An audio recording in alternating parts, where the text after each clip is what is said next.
so I'm going to put people, I'd like to put people off the recording if we could, if you could have your video off while we're doing this. And then during the Q&A, we welcome all of you back on.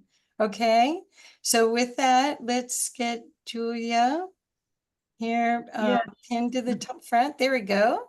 Okay, dear. There we go. Hi, everyone. This is indeed a time of change. There seems to be a lot of movement, and it can be unnerving sometimes. So in this, right now, we can remember as a group, it's so wonderful that as a group, we can remember together that which doesn't change. And as we join in the knowing of that unchanging stillness within us, that is the radiance that we bring, and the touch point, the entrainment point for the world to steady itself as it learns of its own identity, as we learn who we are in the midst of all this. Love is, love is. There's no thing that love is not. Love is the thread with which time links its separate minutes and weaves them into destinies. Love is the wholeness, filling all the seeming emptiness of space, that we might move from here to there and yet remain eternally within the whole. Love is the life from which all lesser lives have come to show the brotherhood of being.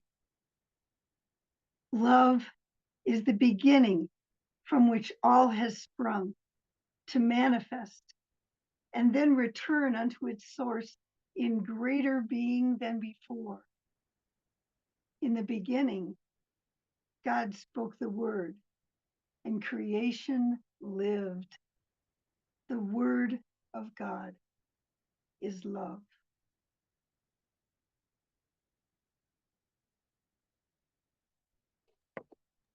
Beautiful. Thank you, Julia. So now we'd like to go to Gar.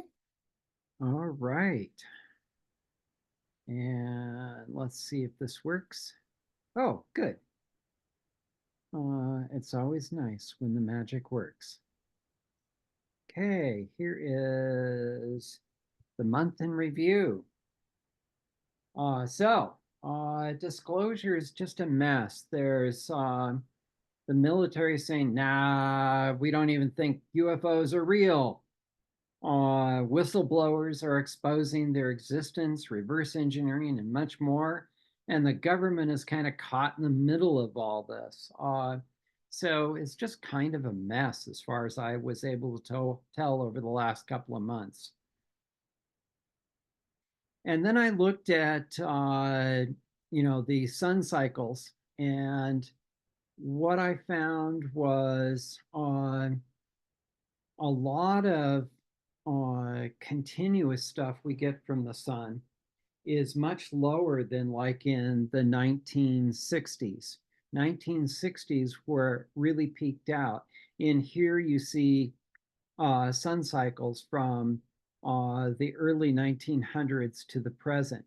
And our current sun cycle is really pretty moderate more than anything else. And so I'm not sure the sun is to blame for some of our things that we're feeling.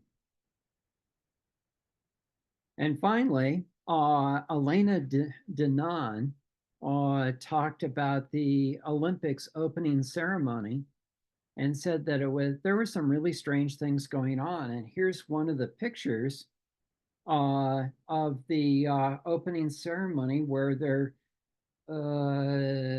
making a parody or something of the Last Supper, which was very odd. And they had really disturbing symbols from time to time. There were children being ushered onto a boat, and it had odd ramifications and other dark scenes. I recommend seeing the opening ceremony of the Olympics and see what you guys think. And that is the month in review. Thank you, Gar. So here we go. So now let's see, we've got Jean-Charles Moyen is here. Thank you so much for being here. Let me just do a brief introduction. And what we want to know tonight is, well, we want to know everything, but we don't have enough time for everything. So, but we're pretty much wanting to find out about your extraordinary experiences and hidden truths. And just so everyone, if you don't know anything about Jean-Charles, he's a remarkable man. We've been following him met him through Michael Sala's work. And he's, as you can see behind him, he has 2 films now. He was abducted by ETs as a child and recruited into the French military off-planet secret space programs. And he has so much knowledge and intuitive psychic abilities that we just are so excited to learn anything he wants to share that's new and different for us about what he knows is going on, because as you can see, we don't know. So with that, I'm so proud and so delighted to have you here, Jean-Charles. Thank you. My microphone is okay? Yes, perfect. Okay. Thank you. Thank you to receive me again. It's a pleasure for me. I'm very grateful for that, because I have the possibility to explain myself. I don't have the time because my life is big, you know, for events. So I am in my 5 movies now, and the 6th movie will be released this year in Japan, coming soon. So my life is, I don't know where I can start. When I was young, at 4, I disappeared in France, in the front of my parents on the beach. I playing on the ground, and I disappear in the front of my mother and dad. And I disappeared during 1 hour. They searched me everywhere with the lifeguard and the people. And suddenly my parents were desperate and crying. And I reappear at the same place. And after that, I explained to my parents what I live. I was surrounded by a hut, and I was attracted by a light. I was teleported into a big spaceship.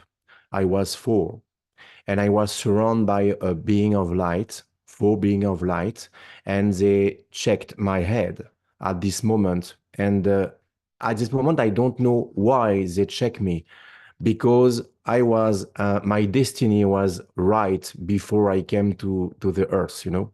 So each of us have a destiny, and each time it's right in the universe before we came into the earth. For me, it was the beginning, because after that, I jump, you know, because I must accelerate, because we don't have the time to explain. But I hope I don't lose people in my story. Okay. So, do you hear me today again? Yes, No cut? perfect. Thank you. Okay. So, I jump. Okay. When I was young, at 7, 8, I made a dream, but I call dream, but to understand people. When I dream, I was on the Bahamas. When I wake up in my bed, I was tan on my face, and I had between my toes white sand in the bottom of my bed. And at this moment, I live with my parents at 7 in a building in the middle of Paris. So it wasn't, it's impossible. I bring something, you know. So it's not a astral travel, because astral travel, you can bring nothing. So it's really teleportation, you know.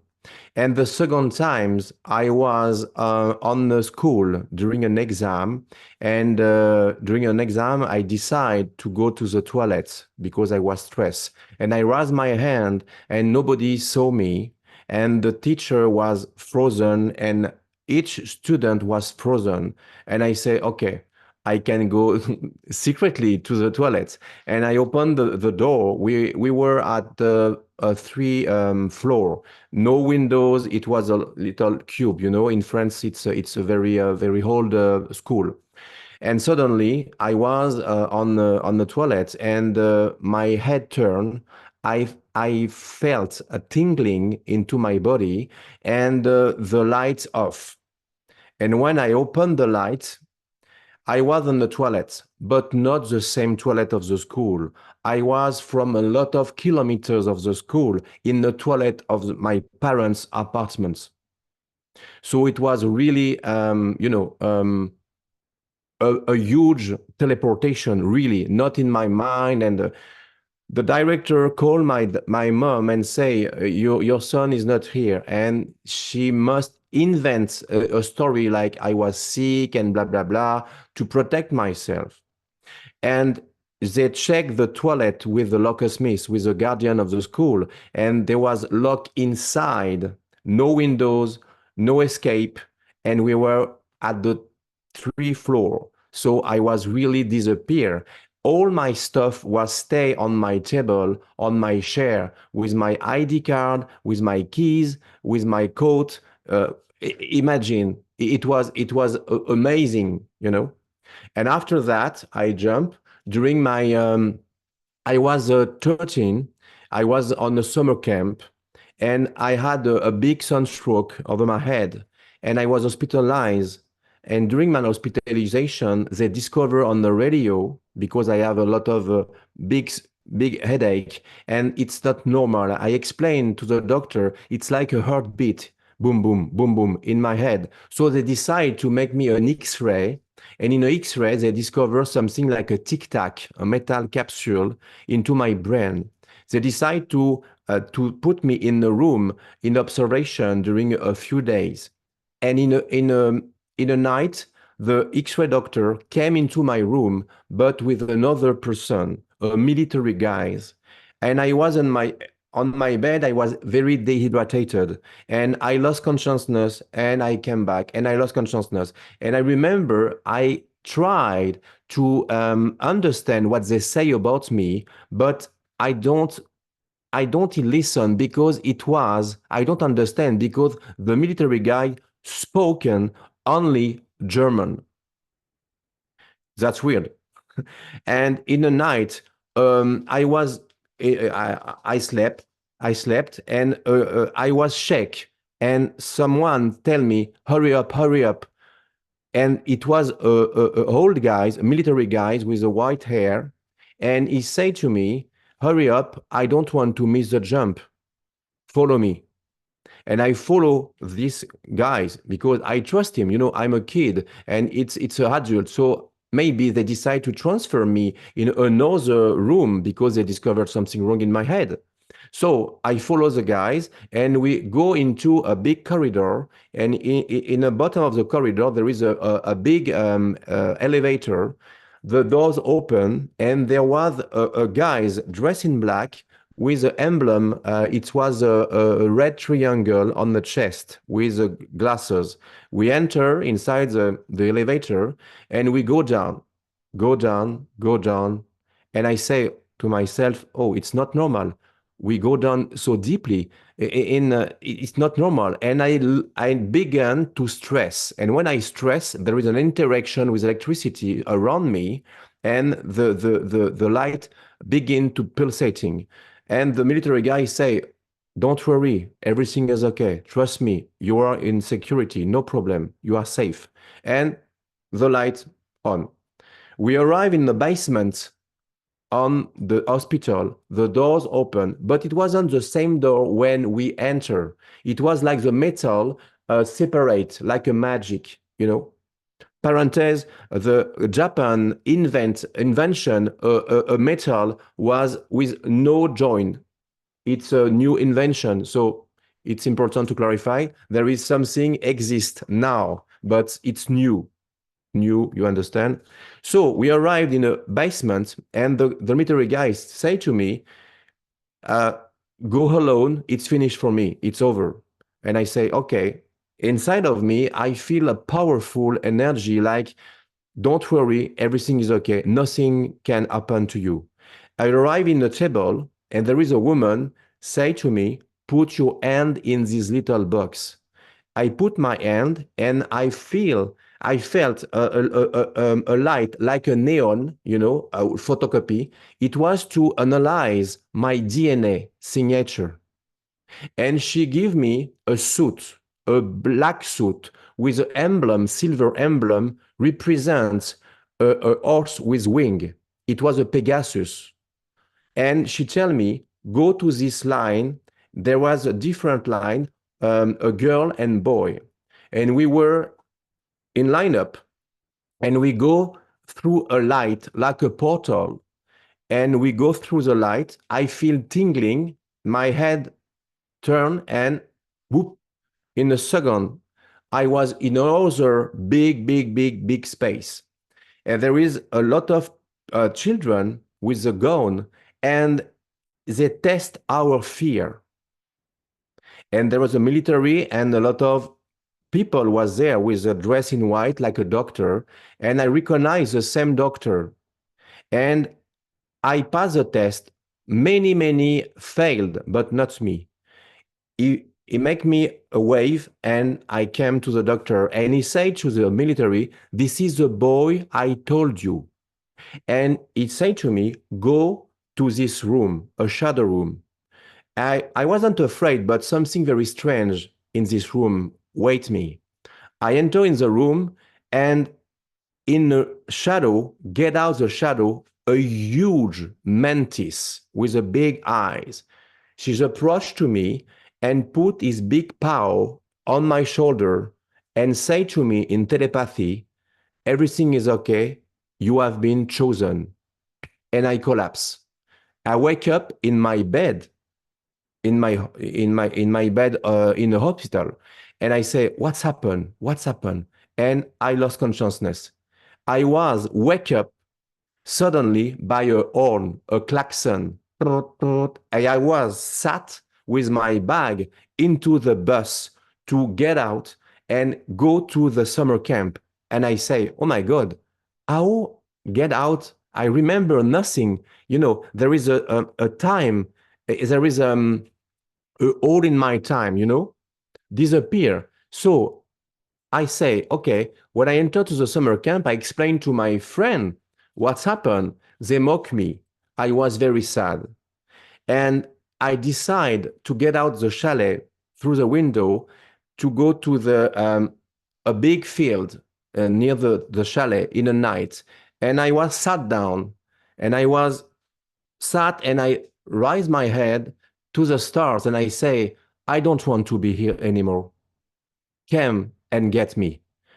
I don't know what I say this. I'm a kid, you know, and for a kid, everything is possible. And at this moment, I remember the sky was very bright with the stars, and stars moving, and approached to me, and it was a disc. And I was sucked by the lights, and I was teleported into a big spaceship. And a lot of extraterrestrial was surround me and say to me, welcome aboard the Solaris. It was the beginning for me, for my training in the secret space program, because a blonde woman came into the corridor and said to me, hello, my name is Maria, but every people call me Mary, follow me. And I follow this woman, beautiful blue eyes, and blonde hair, perfect body, you know, it was a perfect person, like a Venusian, you know. And I follow her, and I enter into a classroom, like a classroom in Earth, but every kid was with extraterrestrial faces, gray, reptilian, reptilian. Every reptilian are not bad. Okay, it's important to clarify. There is a good reptilian, there is a bad reptilian, like humans. You know, so it's important to clarify. There is aquatic beings. A lot of people, a lot of creature look at me and say, "Who is this?" Because for this creature, I was maybe I don't was beautiful. You know, so she tell me, go to this place. There is an empty place near another boy. And this boy was my friend. Now we are friend, Earth boy, David Rousseau. He has the same story about the same name of the spaceship, the Solaris, about the same classroom. But at this moment, we don't know each other. And he write a book because he is a writer, and I made a movie. And when we are, a woman contact me and say me, "Oh, you must contact these guys because I think there is something between you and him." And I say, "Oh, did you see my movie?" And he say, "No, what movie?" "Oh, it's released there is today." And he say to me, did you read my book?" And I say, "No."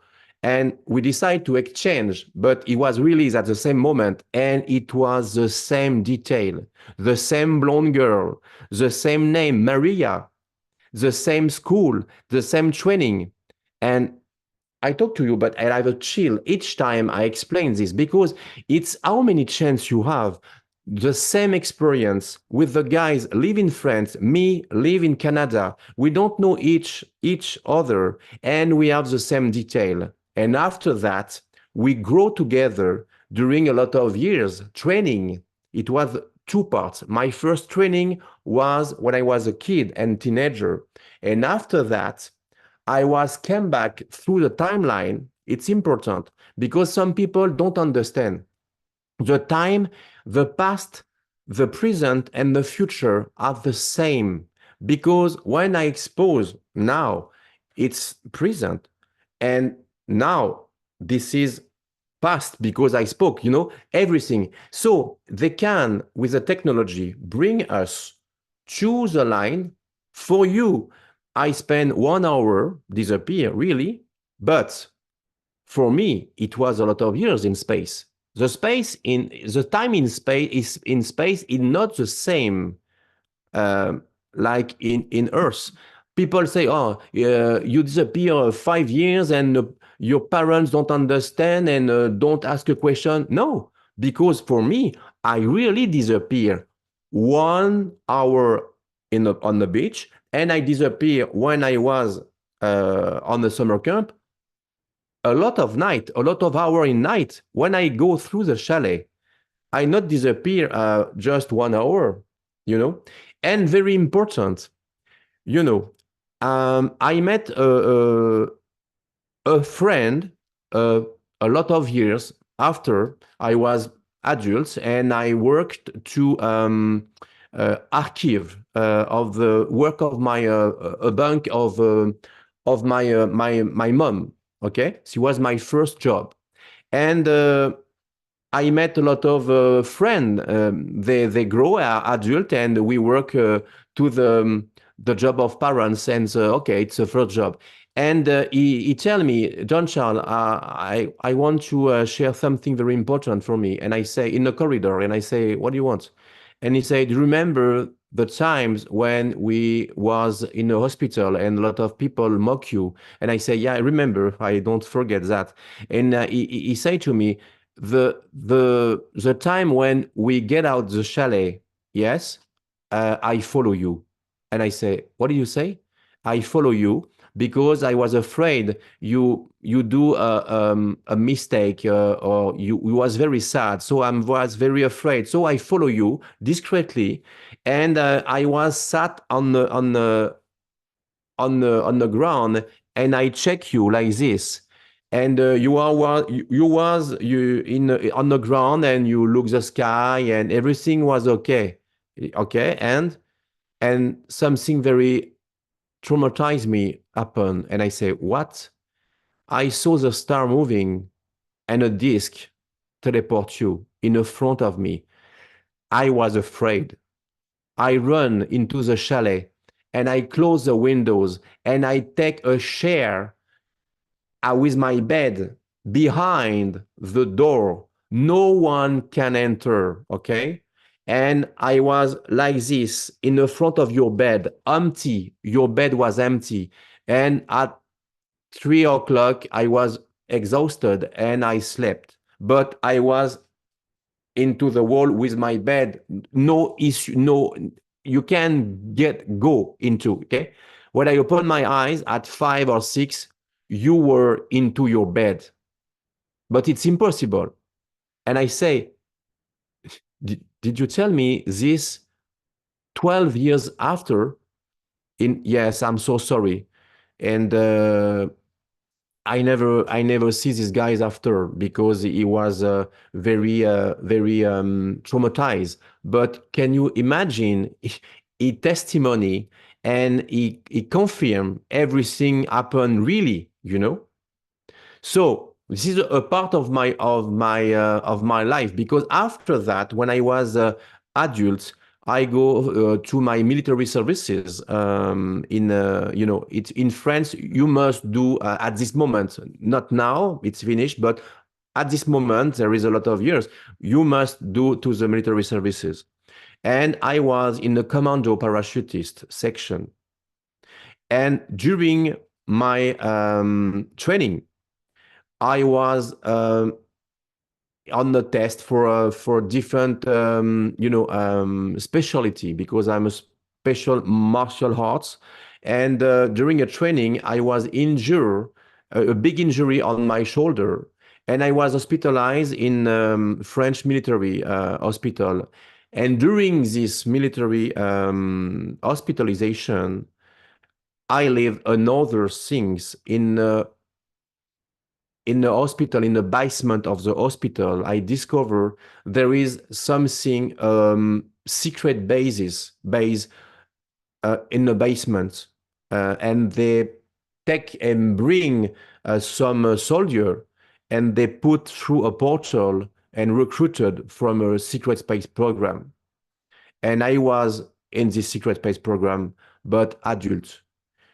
And when I was in this secret space program, it was in two parts. First part, I was trained when I was young. After this, I lived my life like a lot of children. And when I was adult, I was recruited for the, for the sequel of my instruction. And I traveled through the stars with many people and many different beings, because I was in charge of the section to rescue the slave into a different planet and fight against reptilian Draco. But not the reptilian Draco like always people say, the black Draco. The black Draco are very, very powerful, very huge, and very dangerous. And during a mission, I remember meet my friend Tony. And when I made my movie, Starsuit Evolution 2, at this moment, Tony writes his book, Ceres Colony, but not release. It was 9 months before I released my movie. I made the same information into his book secretly. He don't share this information. He was on Ceres Colony as a slave. Could you tell me how many chance again to have this information? And when I was young, I was teleported into his room. And Tony remember a little boy came into a portal in this room, and he was a French. And he tells this to his mother. And like each parents, they believe at this moment it was imaginary friend. And he say, no, no, no, it's not imaginary friend. This name of this boy is Charlie. And remember the name Charlie, but he don't know my nickname was Charlie when I was young, because Jean-Charles is my name, but every people call me Charlie. Charlie. Hey, Charlie, how are you, Charlie?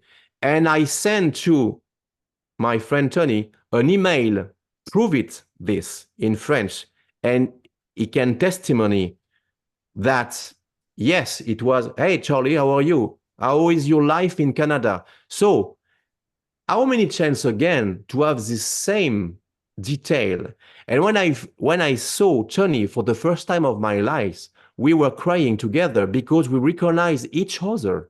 Wow. It was very powerful. And each time I saw him, it's like I saw my family, Wow. you know? And Amazing. it's hard to describe, but I give my life for these guys. Yes. Each time, if something happened, I risk my life to save his life. That's beautiful. Well, Jean-Charles, what we're going to do now, thank you so much. What we're going to do is now let Tony talk for a little bit, and then we have a recording of Dani, and then we'll do Q&A. So, but thank you so much. And what's amazing with your story is how much proof you have. If anyone follows your work, your journals, and your parents, I remember certain things that happened. It's truly amazing that you can have proof for that many years ago for all the things that happened. So thank Yes. Can add something. You can find every information about me to my website, www.gcmoyen, moyen, moyen.com/en, like English, en, okay? Because there is, without en, it's only in French, but every documentary and movie about me is dubbing in English, a subtitle in English, Brazilian, Portuguese, Spanish, Italian, French, and English. Wonderful. So thank you very much. Wonderful. And we'll talk some more about how we can all meet you in person. Okay? Okay, thank you so much. I'm going to now put, if I can figure out, remove pin. There we go. Now we got you, Tony. Thank you. So Tony Rodrigues is going to share his remembrances of being kidnapped by the Illuminati. And as you can see, there's almost a whole generation of kids that are gonna, if they all remember what happened, so much information's gonna come out that'll help with disclosure. So welcome, Tony, and thank you so much for sharing your story next. Hi, thanks for having me, and thanks, Jean-Charles. And I'm glad you mentioned that. So that's something that's fantastic, that we actually had a teleportation event when we were kids. So it was like, there was a lot of theories about it. You know, we incarnated here to help disclosure I don't have pre-life incarnation memories that, but there does seem to be a family connection between Jean-Charles and I and the others we work with. I was 7 years old. In the middle of the night, a boy appeared in my room. This was before I was abducted originally. I was abducted when I was 10 and taken into the programs. But it was about 7 years old, and I didn't remember the instance until Jean-Charles had a piece of memorabilia from his travels at the GSIC in 2022, and we were talking, and I looked, and he mentioned it, and we were in a big dinner with a lot of people around, so I didn't say anything. But when I got home later that week, I got a hold of him immediately, and I said, "Look, I remember a child of you as a boy appearing in my room, and then all of a sudden a flash of light, a white tunnel with bright beams of colors going by, and then we ended up on another planet near a shoal, like in the shoal area of a sea, of a big body of water, like a not a beach, but like a rocky shoal." And we were talking, and he spoke French, and I said, "My name's Tony. What's your name?" And I still to this day have trouble saying Jean-Charles correctly. And so I had a very hard time at that time, and he spoke French. When he said, and then before I went, I could feel the pool go. He said, "Charlie, I'm Charlie."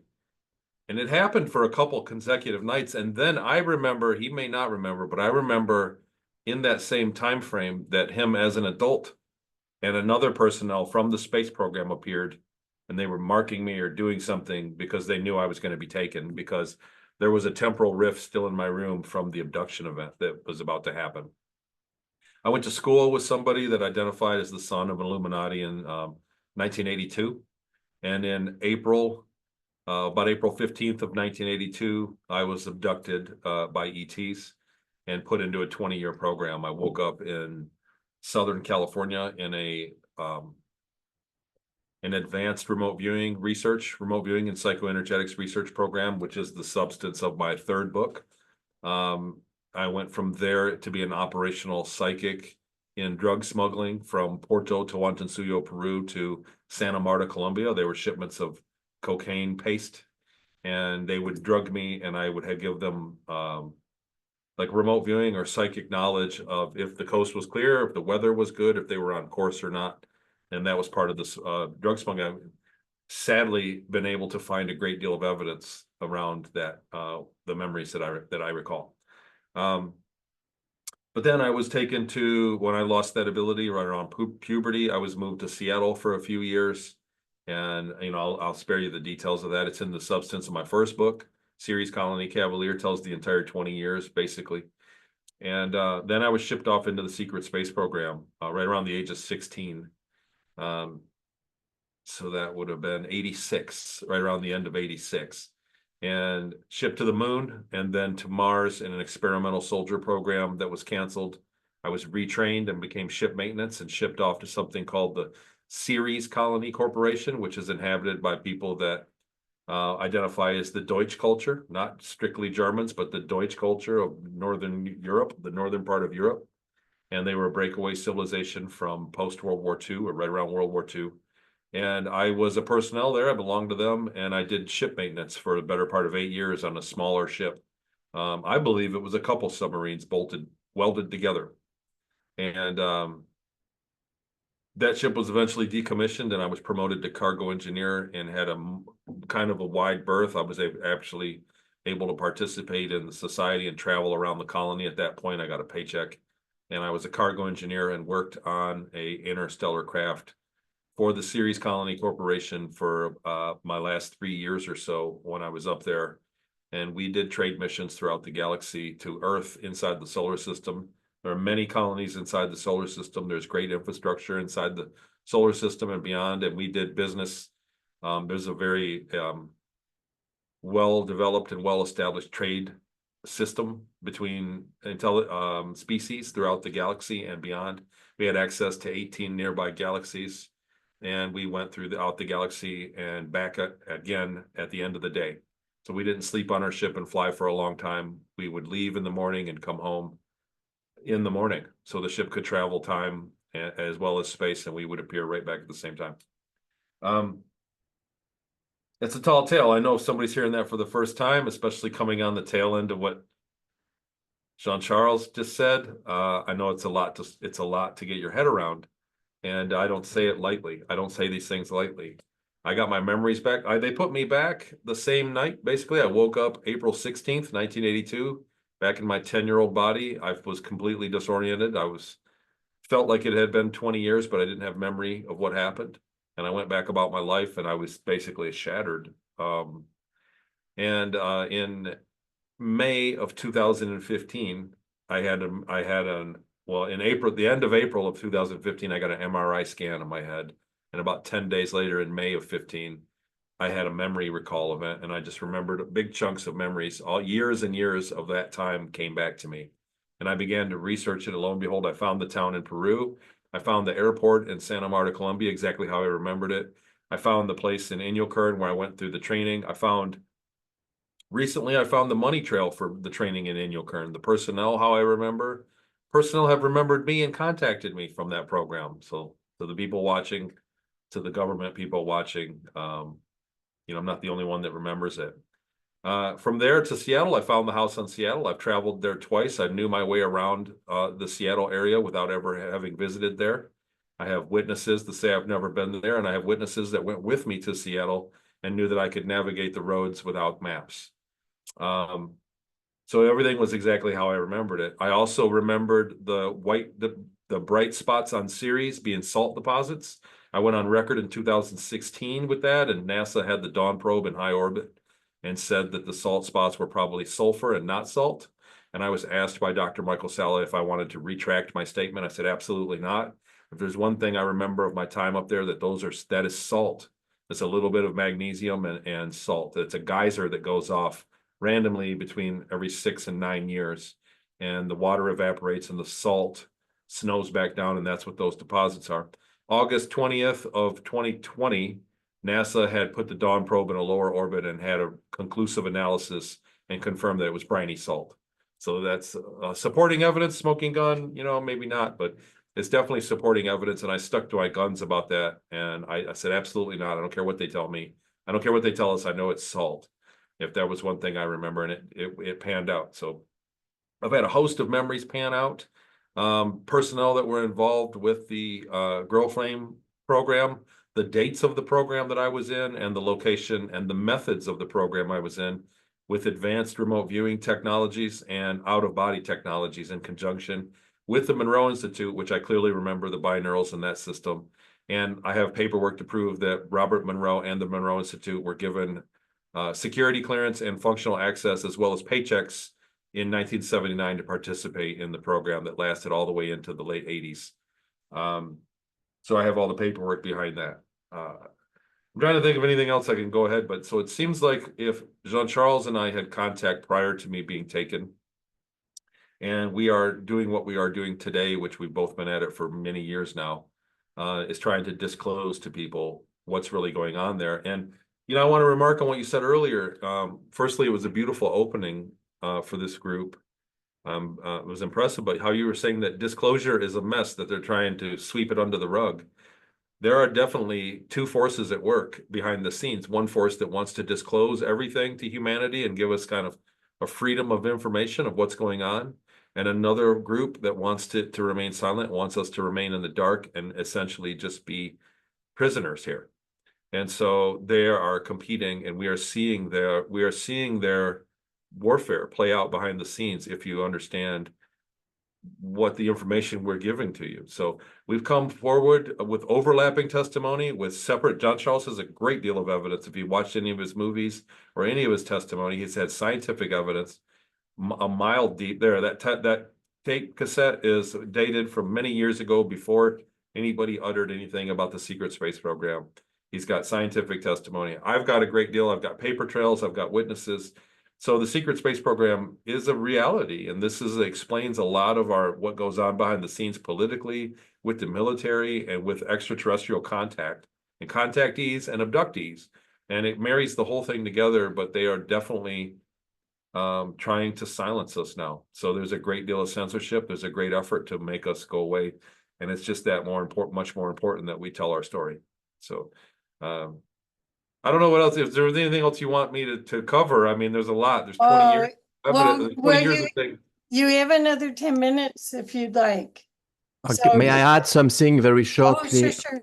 I'll put you both together. Hold on a second. Because I forgot something very huge, important if I after I say, oh no, I must say to Kathy and the followers, there is 2 months I was cleaning my room, my office, and I found a record of my voice when I was 18. I'm 55, and in this tape 36 before, I explain what I live about the secret space program and the Men in Black with my voice. It's a huge evidence that 36 before I explain the secret space program. That's amazing. My documentary called Secret Lost Record, the secret records, the lost records, secret records, and it's in English for when I explain, but the footage of tape is in French, subtitle in English. So it was very important to say this, because with this proof, nobody can say, like someone say, I'm copycat of the life of Corey Good or Right. no another people. So Somebody it's else. important. Oh yes, it's important. It you know it's I was crying when I found this tape, you know, and you know it's it smell like moist, you know, and you know it's Yeah. there was a lot of dust inside. I have an inundation with water in my, and I'm lucky to have this now. And voila, it was it's over. But thank you. Oh, no, that was great. I mean, that's what both of you are coming forward with evidence. That's what is amazing. And how do you feel? I know we do have Q&A, but you're being protected by some force of good because in the past they would have just neutralized any threat. How do you feel you're protected? For me, I'm already always protected because each time when I spoke, I carefully what I say, because you know with artificial intelligence they detect each word you say. So I spoke carefully what I say, but you understand between the line, you know. So it's important.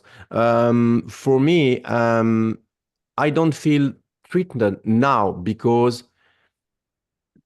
each time I explain something, I don't say a name, a place, and you know, if you say a name of people, a place precisely, it's dangerous, you know. So you believe me or not, but it's for my safety, for me and for my family and my wife and my children, you know, and my parents, because my parents' testimony, everything I say today, my parents is already alive and they have 82 together, and they corroborate each thing I explain today in my documentary, and they accept to with his face, no blur face, with a real voice, and they explain each thing. Say my son is real, and we live this with my son. The Men in Black Triton, and it's amazing proof too. So, but it was before. Now maybe they check me, but I'm feel protected, like Okay. my friend Tony, Yeah. because we do a soft disclosure. You know, it's important. If you go hard, it's dangerous. You must be intelligent to expose the truth. For me, it's in my documentary, you know, and for Tony is inside his book. So we don't made a big wave, not earthquake now, but we do a lot of keys inside book and inside a movie to awaken the world, awaken people, and I think we do a good job. Yeah, you do. Okay. So thank you. Um, Thank you. So Tony, do you want to add well, to that? I do. So I want to say that recently, rest in peace, my father has passed on. So I lost a witness to my childhood years for that. But I have had my mother on camera and do have her testimony on camera where she remembers when I was 7 years old speaking of my friend Charlie and how I described him. And so that's an important testimony to when anytime you can have overlapping. And Jean-Charles was fortunate to have his parents there for a lot of the phenomenon, where I was just kind of a one time kind of thing. The other thing is there were places that I mentioned to my mom that I remembered when I got back that I shouldn't have remembered, and then we found, you know, decades later they were places that really existed for that. The other thing, as far as protection, in early 2015, when I made the decision to go public, I was visited, and by some means of some sort of intelligence that asked me what was my intention. And they told me that I'd be protected. I could do this as long as I did, I'd be protected until I became exhausted. And so there have been many things that the world behind the scenes and what we're doing of disclosing is anything but static. So it's very turbulent, and there are some very dark players. The truther community, the UFO community, is heavily infested with CIA disinformation, with other countries and their special agents disinformation. It looks like from the outside, the UFO community is like to the mainstream, to the main public. We look like a fringe, like a kooky thing, but in the reality is we're talking about the most important subject matter of mankind. Exactly. Even above religion, dare I say it, even above religion, people don't have the truth about our existence in the cosmos and what's really going on up there. And so we're talking about the most important thing, our government, everything revolves around this subject. And we are disclosing it. So it's heavily laden with security apparatus. So it's a very turbulent thing behind the scenes. So the talks and the books and the shows that we go on and the things that are happening, there's a lot that goes on. And I got to tell you, I've had many close calls. So has Jean-Charles. And so we've had many close calls with Calamity. And there are people that genuinely spend all day thinking of ways to make us not speak about what we remember. And it's sad, but true. So we've made it this far. There's no way I could have been. It's been 9 years now since I got my memories back, and 8 years of speaking publicly. And I don't think I would have made it this far without help. And I've met the right people along the way that have helped me at the right time. I want to say that my newest book, I'll hold it up here, is Beyond Sight. And it was the first book was just the account of what happened. And the second book was more of the spiritual account of what happened. You know, kind of like the middle book, Project Starmaker, is like the woo, right? All in one book. The Beyond Sight book really has a great deal of evidence and conjecture about the technology. And I'm still working on disclosing the technology from the remote viewing program that I was exposed to. So I was in an early, very advanced remote viewing program in 1982 to 1983. And there was a lot of things in there that happened that once I visited the site in person, got memories back of conversations and what happened. And when I began to research heavily, I really turned up a lot of evidence. And so that's what that third book is about. I'm really proud of the work I've done. Oh, yeah, that's fantastic. Thank you. So the books that you've written, has that been sort of come in as a download kind of thing, or you have journals that you're writing? All I at mean, because once. as you're remembering this stuff, it's gotta be disorienting. It is. And, you know, I've worked with a few thousand people that have contacted me after seeing interviews such as this and said they have the same memories of going through the same thing. Can you help me? And I do consultations, and I can't keep up with them all.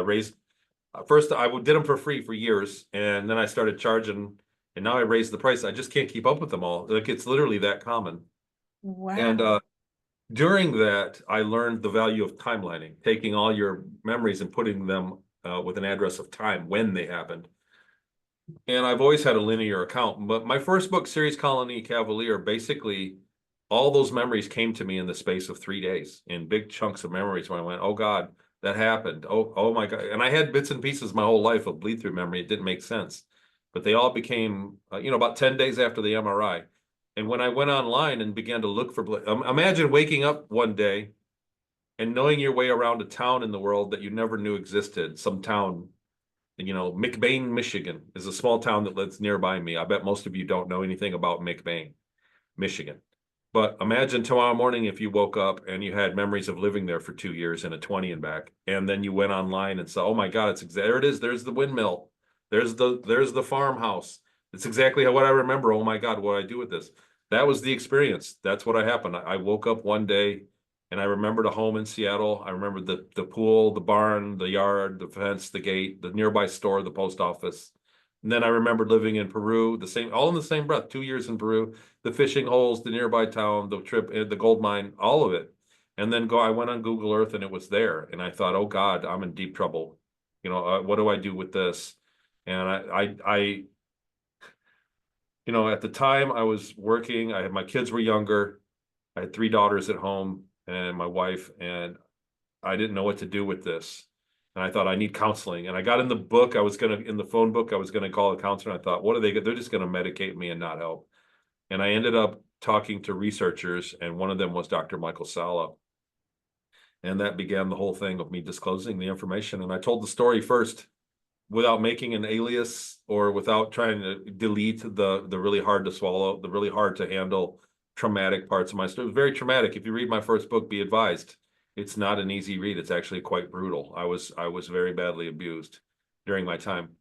And so it was researchers that got me to speak out about it. I've ever been on shows that asked me to be on. I haven't really marketed myself in the last 9 years for this. I've only been asked. So I think it's important information. I think people need to realize we are not just getting into space. It's not just that we have our UFOs flying around here, our UAPs that we own flying around it. We are going to nearby stars. We are going to other galaxies. We are going all over the galaxy, and it's heavily populated with other species that are quite advanced.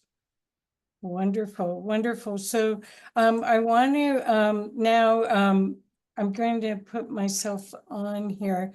Thank you, Tony. So what the plan is, although Jean-Charles is said he lost his electricity, but hopefully what we're going to do is show a video recording of what I did with Dani, and then come back, I'll show 30 minutes of it. And then if there's time, we intend to show the end of it. So, but you know, that was hard to just keep it that short, as you can imagine. So here I'm trying to see if I can get to your, thank you, Tony. I'm trying to get to, there we go. Thank you. I didn't pin you, that's why. Okay, so Jean-Charles, are you okay to stay for a little bit with your electricity? Oh, good. Okay, great. Thank you. Okay, so now I'm going to share my screen.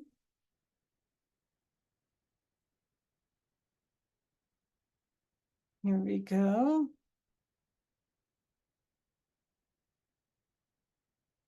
Need to make sure I see sound. And can everyone see my screen? Can anyone tell me? Yes. Oh, good. Thank That's you. it. Yeah, Okay. it's all good. So here we go. We'll start it. Also maximized. Awesome. Yeah, I did. Okay.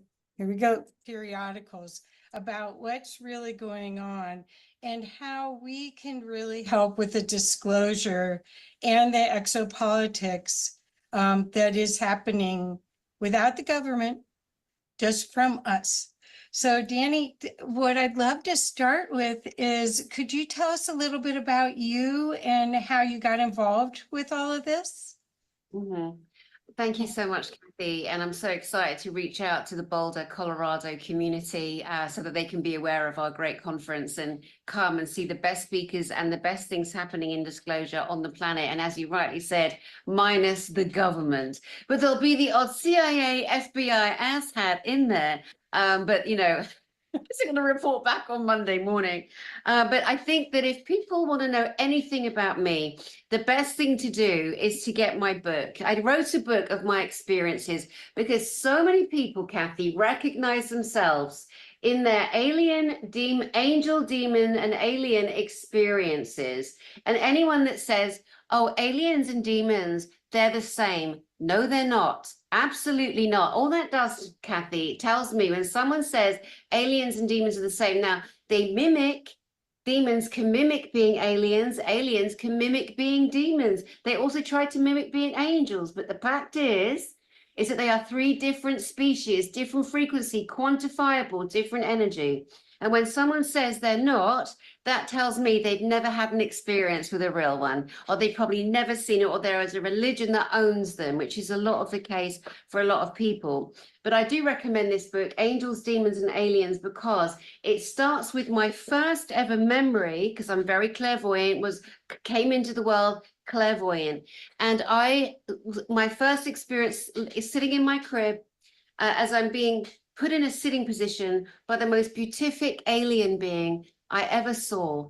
And I knew him and I sensed him, and he was huge. He had a huge head and big, beautiful eyes, not an ugly gray. They do smell like fart. It is true. They smell of sulfur. True story. This was a beautiful brown skinned indigo eyes. And he has a humming resonance. It's a And when he walks, he doesn't walk like a person, he glides. It's so fluid and so beautiful. And so my memory, the first memory I start with in my book is he is gliding and placing me so gently. And I remember sitting back, and I was a very advanced child. Once I started talking, it never stopped. Trust me, my parents tried to give me away several times. But I remember the back of the crib bars touching my back. And as I'm sitting back, and then I remember seeing the crack of light under the door, the outside light. I was in my parents' bedroom. Then my mum walks in, and she was a bit of a moody man, my mum. She was growing up. And she shouts to my dad saying, oh, she's still awake. And then she picked me up on her hip. And it was so different from Annex, my friend. And then she takes me outside in the garden. But it's dark and there are stars. And I'm confused. I don't understand, because I'd just been upstairs on a ship getting what they call a checkup. And no, I don't have an implant, guys. I absolutely do not have an implant like a lot of people do, contactees do, and I do not channel. My experiences are 100% physical with extraterrestrials, with angels, and unfortunately with the demonics too. All physical experiences. So that was my first interaction. Years later, came to understand who he is, met with him again more than once, and it's just so beautiful. And then my kind of teammate, my galactic teammate, is my best friend in the world. That's Elena Danan. And a lot of you guys know Elena Danan. One of the things I admire about her is she is the most prolific ET contactee, alongside bringing information that NASA tried to shut down. They tried to stop things getting out, but there's no stopping it, because Elaine is in direct contact with a beautiful military faction. And these are real physical people, guys. They're not hallucinations. They don't need to get the old shrooms out or a bit of weed, or no, none of that is needed. No ayahuasca, no journeying. These are physical human beings, just from somewhere else, from Sirius B, from the Pleiades, from Era in the Pleiades, from Andromeda Galaxy. And the more that we open our minds to the reality that we are a galactic universe, and there are so many different species, so many look like us, so many humans that are out there from different planets, and there is so much love. We should be trading with them. We should be doing so much that we're not, but don't you worry, it's all in hand. Every government on the planet is getting the biggest spanking, the biggest beating, and the biggest outing of names, times, crimes. That includes the military, because there's some real dark asshats in there, as well, as we know. The conference is Galactic Spiritual Informers Connection, and it is the galactics coming together with the spiritual, because we need that connection. We need it, and we need to connect to each other. And it's such a beautiful, beautiful event. We've got world first technology coming out. We have a man called JP. He is a Special Forces unit Army insider who's been working greatly, revealing to Dr. Michael Sala of Exopolitics the actual goings on inside the deepest secretive parts of your military, your American military and your global militaries, who all connect together, no matter what they tell you. And JP is going to be coming out on stage for the very first time. And he's had permission from the White Hats and the Earth Alliance, and they will also be in the audience.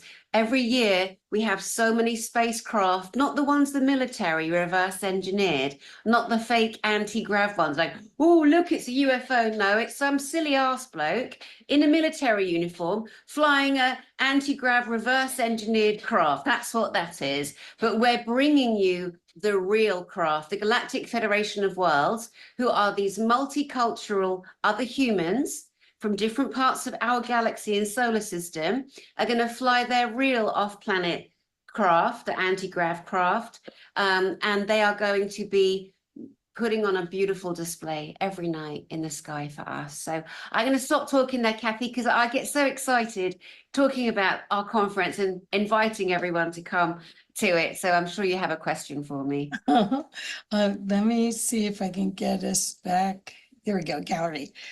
Okay, so I want to know what kind of experience you had that got you so excited, because you're a champion for disclosure.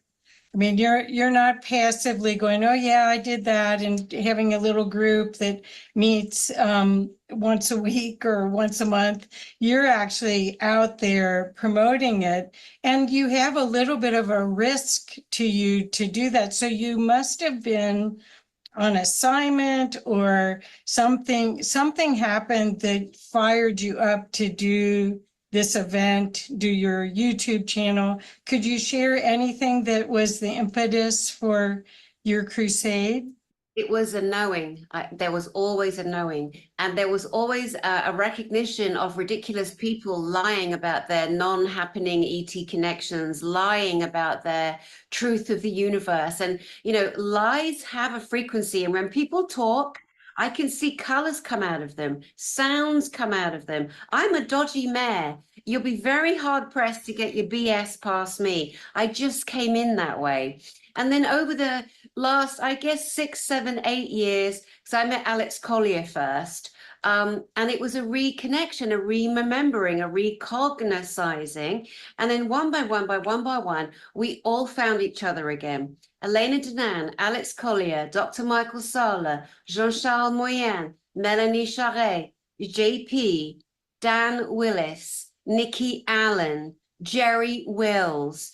And we all found each other, and we know exactly what we're here to do. And we're here to bring proof and prove our ET interactions, our extraterrestrial off-planet knowledge. But we need to prove it, you know, because all you get is yak, yak, yakety yak. These people saying, I am the commander of all the galaxies, and all of the ETs, they all follow me. Said this silly boy, the Perez boy. It's like, dude, go away. It's embarrassing. But I can't believe how many people believe him because of his mwah, mwah, you know, his I don't care, clearly. I am quite forthright with my proof and my truth. And if I know somebody is deliberately lying to you guys, to you, you're my brothers and my sisters. We are a collective humanity. I am going to stand on the highest podium and I'm going to say, that's a Billy bullshitter, you know, because these people, they ultimately bring harm and they distract. We're not doing that anymore. It's 2024 and we are full steam ahead, bringing the truth of disclosure on your planet. That's your galactic heritage. That's the governments and the insidiousness, the corrupt militaries, the corrupt industrial military complex, the industrial religious complex, the industrial education, the industrial sciences, every imaginable system, unfortunately, on your beautiful planet has a level of infiltration. Yes, it does. And if you're really honest, you'll admit that. It's really hard. I know, guys, it's really hard to be able to have to look at yourself and look at others and say something's really wrong here. But don't worry, because we got you and we are welcoming you with open arms and love to come and see the technology that no one's ever seen before. We are bringing open source. Kathy let me know that she'd also interviewed David Adair. Those of you that don't know David Adair, we call him Rocket Man. This man at 17 built a rocket faster, bigger and better than anything the Nazis had in their last war, the Hitler Nazis, and anything that NASA had ever built. He built a rocket literally that could go Mach 37. And do you know what they tell us we have today? Excuse me, let me calculate that. Oh, it's Mach 3. We are supposed to be impressed with that? How rude. How very dare they? But don't worry, it's all coming out. Galactic Spiritual Informers Connection, September 27, 28, and 29. Does that answer your question, my love? I can go deeper. Yes. Well, I still want to know more about your experience, because I know that you have taken up the position of being the promoter and to get the word out, but you obviously have a mission, or were given by the angels or by your galactic friends, you were given protection to do this. You were given an assignment, if you want to call it that. So I wanted to know about that, because that's the part we don't hear about. We see you championing people every time you're on YouTube, and no matter who you interview, you're bringing out their beauty and their gifts or genius. But we don't really see why you're doing that, or what the vision you have for the earth that you're working so hard to create. That's the part I wanted to hear from you, because I know that there's many of us that are cynical. There's many people, but there's enough of us, 144,000, I hope, that are here holding a different frequency that can allow the new earth to land, and as many people as possible can experience a different vibration, a different frequency. So could you share a little bit about, I mean, you're in tune with your angels and your heritage, I would say, your galactic heritage. Could you talk a little bit about your assignment? Well, there's many different layers and levels to it. Some of it I can't speak to and won't publicly, because there's always things that happen behind the scenes. And that's not to hide something. There are some very private things that happen when you, an individual human, take on such a project. But GISIC, Galactic Spiritual Informers Connection, it is my idea. It is my conference. And I don't have partners, because that can get tricky. I'm not having anyone come in and interfere or redesign or try and limit what our speakers say. And the beautiful thing is that I'm extremely close to all the speakers. We are literally all friends off camera. This is the group, this is the main group at this time, at this year. Let's just talk about this year in particular. But I did have an absolutely extraordinary, something happened to me that really got me to pull the final trigger to execute this beautiful connection, this gathering. And to people who are extremely cynical and don't have an imagination, or are too scared to look past what the Catholic Church or the Vatican order them to think, this is going to be a bit of a stretch. But as you've asked me 3 times now, I'm going to go there. I'm going to go there, and I'm going to take a chance. So I was living in Costa Rica, and I went there because unfortunately, my husband-to-be dropped dead on me. He had a heart attack and dropped dead. And it was just the worst thing ever, because, I thought I was going to spend the next 200 years with him. And suddenly he's just beautiful, beloved is dead on the floor. Not to briskly move over it too quickly, but we'd planned to go to Costa Rica together. And I decided, because I was a zombie when he died, because nothing prepares you for such a sudden death, is that I was on, automatic, and I went to Costa Rica because that's what Jeff and I had planned. And while I was there, just the most extraordinary array of circumstances happened. I met with Annex again. I met with Thorhan, who is Elena Danan's rescuer and actually her husband. A Pleiadian, beautiful senior military officer. And they came into my house, showed up into my house. And again, it was to jolt me back into memory, cellular memory awakening, not making stuff up, not taking someone else's story, because Elena Danan was the one who brought those particular extraterrestrials into the fray for us, named them and drew them and gave us so much information. And so, we all need to get our own gigs, quite honestly. People could really do well to do that. But, it was so clear that Elena and I, we have the similar team members. She is the emissary, I'm just admin. In the background. Oh, we do joke about that. And so that happened. And then I am realizing that I went to a conference and Alex Collier was talking, and there wasn't even a gap against the wall. The man is just so brilliant. I mean, he's retired now. We gave him an award, a Life Achievement Award, which is so sad. But I'm pulling him on stage this year. Again, I'm making him introduce a couple of speakers, and I got him front row seats, and he's there the whole 3 days. And He's going to be there. Like any chance I can get that great man, that great Andromedan on stage, he's going to be there. So he was Tony Rodrigues. He's also a great speaker. Tony Rodrigues has been on and off planet. Awful stories, amazing stories. He's going to bring us the what's happening remote viewing. You're actually going to meet him during this presentation, so I won't go too much into what that great man's going to bring. But they were speaking, and Alex was speaking first, and I'm looking around. I'm like, wow, why don't they read the room? This Alex Collier is one of the single greatest orators of true experience, of off-planet understanding, and ETF, spacecraft connecting consciousness, and how the Andromedans, the DNA, the frequency, how they literally put their arms up and a craft will come and literally mold around them. It recognizes their specific frequency. And I remember thinking to myself, this information is so important. There's like a couple of hundred people in this conference, and that's great. I mean, they're not easy to do, conferences. They're so not.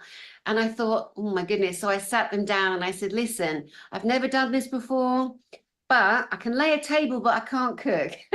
And I said, if I was to put a conference together, would you guys be speakers? And they went, yes, Dani, yes. I'm like, oh, and I was like, oh no, I should never have said that. Why did I say that? I don't know anything. I don't know anything. Oh my God. And then I met this beautiful girl who, her and her partner used to work for Deepak Chopra, who got the jib jab job and then fired everyone that wouldn't take it. And they're not for that. So they're out of work suddenly. And they're like, Dani, I'm like, hi guys. Would you consider helping me plan my first event? They're like, yes, we will. So I'm like, oh my God, I got the dream team. And then the next thing, I had to sign the contract. Scariest thing ever, because the GISICs, the conferences I put on, they are easily $500,000. And that's all the bills, the speakers, everything, before anyone makes a penny, before, you know what I mean? It's like, that's the reality when you do it in a conference hotel. And it was the night before that I had to sign the contract, and I was in so much anxiety about it. My body was in physical agony. My body felt like a pretzel twisting. It was awful. I didn't want to be in the body. I'm like, I can't do it. Who am I? Who am I? That we go down that road, like the victim in the martyr road. Wow, boo hoo. But I remember thinking, it's so important. I can't believe that Elena Danelle, Alex Collier, Dr. Michael Sala, Jean-Charles Moyen, Tony Rodrigues, and other beautiful people that year too. They said yes to me. I have to do this. I have to do this. And then I thought to myself, I'm going to go to sleep and I'll know in the morning. That's what I told myself. I'll know in the morning. Now I'm in the jungle on my own at the top of a mountain in Costa Rica. There's no neighbors, just me. And I would double lock my house because, I'm not that much of an idiot, even though I am blonde. You got to have some protection. So doors and windows are locked, and I have a hammer under my pillow, a claw hammer, just in case, Anyway, I wake up a few hours later. Kathy's killing herself laughing. I wake up a few hours later and there is a bloody woman standing at the end of my bed. A woman. How did she get in? The doors are locked. So without even thinking, I flew at her and I punched out, and I punched her in the shoulder. And I'm thinking, like, your brain, you think 1,000 thoughts in 1 millisecond. It's a quantum second that you have. And then as soon as I punched her and made physical contact with her shoulder, I pulled back and I was trying to think, I've got to grab my hammer, because, and then she disappeared. And I'm like, what the hell was that? What was that? And then, how we can recall instantly in our minds? When I sat back and I looked at, in my mind, recording in my brain what I'd just seen, the woman at the end of my bed that conveniently vanished, and I was wide awake and I physically punched her. She was physical. She looked just like me, but much prettier and much younger. And she was standing at the end of my bed and she was going, come on, Dani, come on, Dani, come on, like that. Now, she was my future self. There are so many of us that have come back down the timeline, as ridiculous as it sounds. We have come back down the timeline to take back this beautiful planet, to take it off the gobshites that tried to take it, the greys, the reptilians, the repulsive, demonically owned subhumans who were at the top of our planet. We call them the predator class, the nothings, the no-hopers, the one-celled amoebas, the genociders, those buggers. And so they weren't the only ones that used timeline technology or looking glass technology. We did too. And we know how this ends, and it's very good for us. So there I am realizing I just punched my future self, which also I learned something too, Kathy. I learned that when people say, oh my God, if you see your future self or you interact in any way, you know, you'll ruin the rubbish, absolute rubbish. I was so happy. I know it's true. It was also physical proof again that we do have future selves and we can be in different, you know, arenas. So I came back here. It's my mission to do this, to help this beautiful planet and my brothers and my sisters wake up to themselves and their majesty and their brilliance and their genius, because we all have it. That's right. That's right. So did your future self come from Earth or from another planet? Pleiades. Pleiades. Okay, that makes sense. Yeah. That From makes one of sense. the places, there's so many stars, cities, small planets in that star system. I know we're told it's the Seven Sisters, but it is beyond. It is so spacious. But I come from a certain place called Era, E-R-R-A, Era. Cool. And did you know Elena Denon in that other lifetime? Ah, so the band's back together. Yeah, literally, the band is back together. Yeah, and this year we're getting new jackets. Not leather. That's so cool. That's so cool. So you are very optimistic about this time period, about disclosure and how all the technologies that have been kept from us are now going to be available to the common man. Do you see that happening in the next couple of years, or what? It's happening now. There's Okay. no more waiting. This is the illusion. Okay. People keep going 2025 or 2026. No, my darlings, it's happening now. We're Good. going to have some technology at the conference that people haven't seen before. We're having something called a frill generator that Dan Willis has created with Pleiadian scientists, one in particular called Jen Han. We brought it last year. We unveiled it last year. This year, we're showing it again, and we're going to let the public feel the energy that it emits, the frill energy. It is the natural ether energy that the universe creates, and that we at some point are going to have them frill generators. It's a crystal with silver and copper, and there's an agitation that allows the crystal, the fusion of everything, to agitate and create this amazing energy that can be used for so many things. This is how upstairs,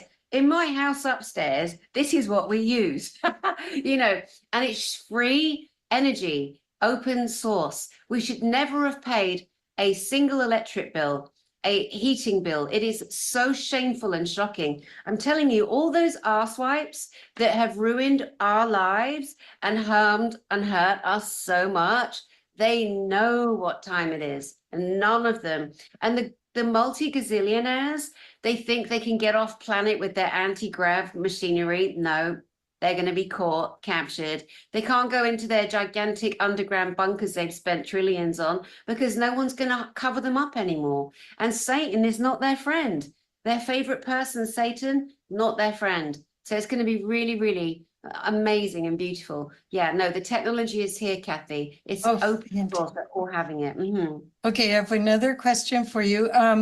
As far as the people in our wonderful group, BoulderEXO, and other people that may get to watch this, how would we explain to them to not be afraid if they do get the opportunity to have contact? Because if I get more contact, which I've had some, if I get more contact, I'm running towards them. But I have friends that said, somebody comes off their ship in that field behind your house, I'm out of here. So how would you explain to people to understand the exopolitics or the interaction part of it? There was so much danger a few years ago to interact because there were so many grays that were allowed to abduct humans because that agreement was made in the Dwight Eisenhower administration. It was not Dwight himself. It was his board, Majestic 12, Majority 12, MJ 12, whatever you want to call them. There's different names. Again, distraction, right? And so these gray aliens, but they are no longer here. And people keep losing their minds over this. They have been removed. The reptilians, the Dracos, the Sakaar Draco reptilians in particular, they are also not here, which makes it much safer. But when a craft lands, we're told to tell everyone, like, don't go racing up to the craft. It's come out of an ionized field. When people look at a spacecraft, a real one, from an ET one, an ET craft will have a blurry image in a photograph because it's coming in from Mach 1000 or however fast they go into our atmosphere, and it creates an ionic field is the best way to describe it, which has a force field, an energy frequency around it, which you can see. If your craft that you take a picture of is completely perfect, 9 times out of 10, that's just a military craft. There's some army bloke driving that around. Trafficking is what they do, all kinds of substances and people in those craft. It's been proven, sadly. So yeah, that's one of the things to be mindful of. And at this stage, because of the landings that are happening, disclosure is already happening. We're not waiting for it. It is rolling out. Our conference, again, there will be actual real ETs in the audience. You can feel them. You see, our hearts beat with Mother Earth, with Pachamama, with Gaia. And that is called the Schumann resonance. That's what we know it as. So us humans born here, we pulse with her. But the beautiful ETs, they don't. They don't. And those of us that are clairsentient in particular, we can feel that. There's just a frequency. When you see Jerry Wills at our audience, 6'8", deep voice like John Wayne, he was born in the Tau Ceti region off planet. And he was brought as a baby, a newborn baby, to be adopted by a military family to bring him into a baby program that the ETs signed with America to try and advance some of the children, to try and help us evolve. It didn't go very well, the whole program, but Jerry Wills is part of that. He's on my channel, guys. Go look for free. I just interviewed him the other day. Just the way he talks and radiates and emits. You can't not see it. We have the Earth Alliance. Members of the Earth Alliance, the good guys, the white hats that we love to hear about, there's a great portion of them that are off-planet extraterrestrials. There are generals that we see standing on television, good ones, that are full-blown ETs. They are everywhere. So they're already here, Kathy. People need not be afraid, my love, to answer your question. Well, yeah, and lots of us know that we're being assisted or we are part of another ET race. So there's so much of that. But I thought that was funny when my friend said, if one lands in the back, I'm ready to jump the fence and go. And he's like, oh, I'm out of here. So I thought that was pretty perfect. So right now I'd love to share you. Okay. So what we want to do now, Ross, if you could come online, what we're doing is we'll do a Q&A and then we'll show the last 10 minutes of my interview with Dani that tells all about the event. Okay, you guys? And thank you again, you guys, for doing this for us. I think so. First, let's go with some of the raise hands that we have. Roger, can you put yourself on camera and ask the question, please?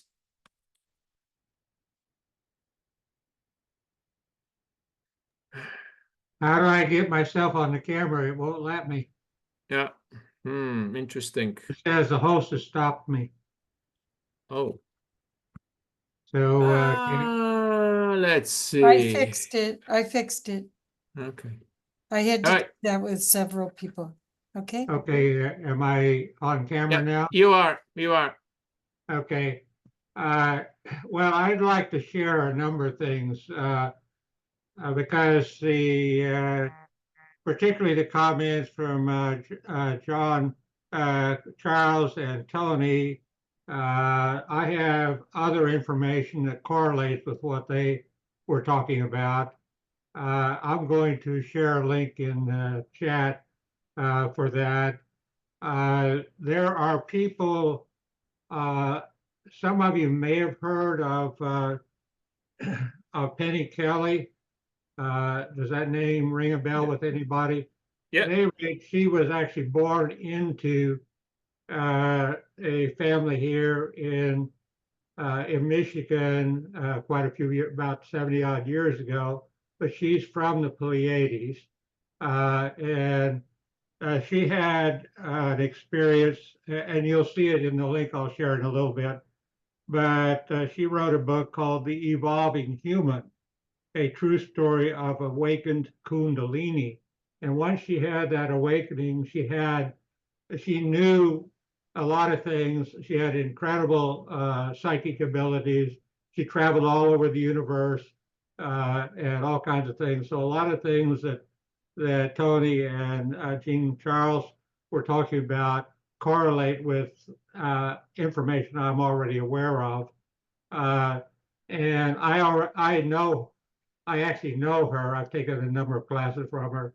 Also, one of the things that I wanted to point out, those of you that may be familiar with the Arlington Institute, I think it's West Virginia. I'll put the link in as well. Dolly Safran is a contactee, and she's going to be giving a talk next Saturday on the 17th. She was also an abductee and was trained to fly spacecraft. She's flown all over the place. So she's going to give about a 3-hour presentation on her experience. I've also read her book, but the other thing I'll point out about Penny Kelly is that she pointed out that there are a lot of people, she's from the Pleiades, and there are a lot of people on Earth that have come here to help save the Earth, just like we've been hearing already today. And she said in her particular group, there are at least 50 people. Okay. So what's the question, Roger? What's the question? My question is not a question, it's just a confirmation. I just wanted to share that a lot of what I was hearing today correlates with other information I already have. So take it from there. Thank you. Thanks. Yes, absolutely. Yes, I know of Penny. The Arlington Institute, Dr. Michael Sala have actually referred and make the references. So yes, it's all valid. Tony or Jean-Charles, any comments? Did you say Caroline or is it Caroline Curry? Penny. Penny Kelly. Oh, Penny. Oh no, I don't know this person. Sorry. Okay. Okay, I'll put it in the chat. Okay. All right. We have a question from Larry. Question: who are the men in black? Question mark. Are they ET or human? Who taught you? So this, I think, so this is a question maybe to Tony. Who taught you remote viewing, and did you learn ET healing technology? It's a lot of questions. For the Men in Black, I can ask first. There is a yes for the two question.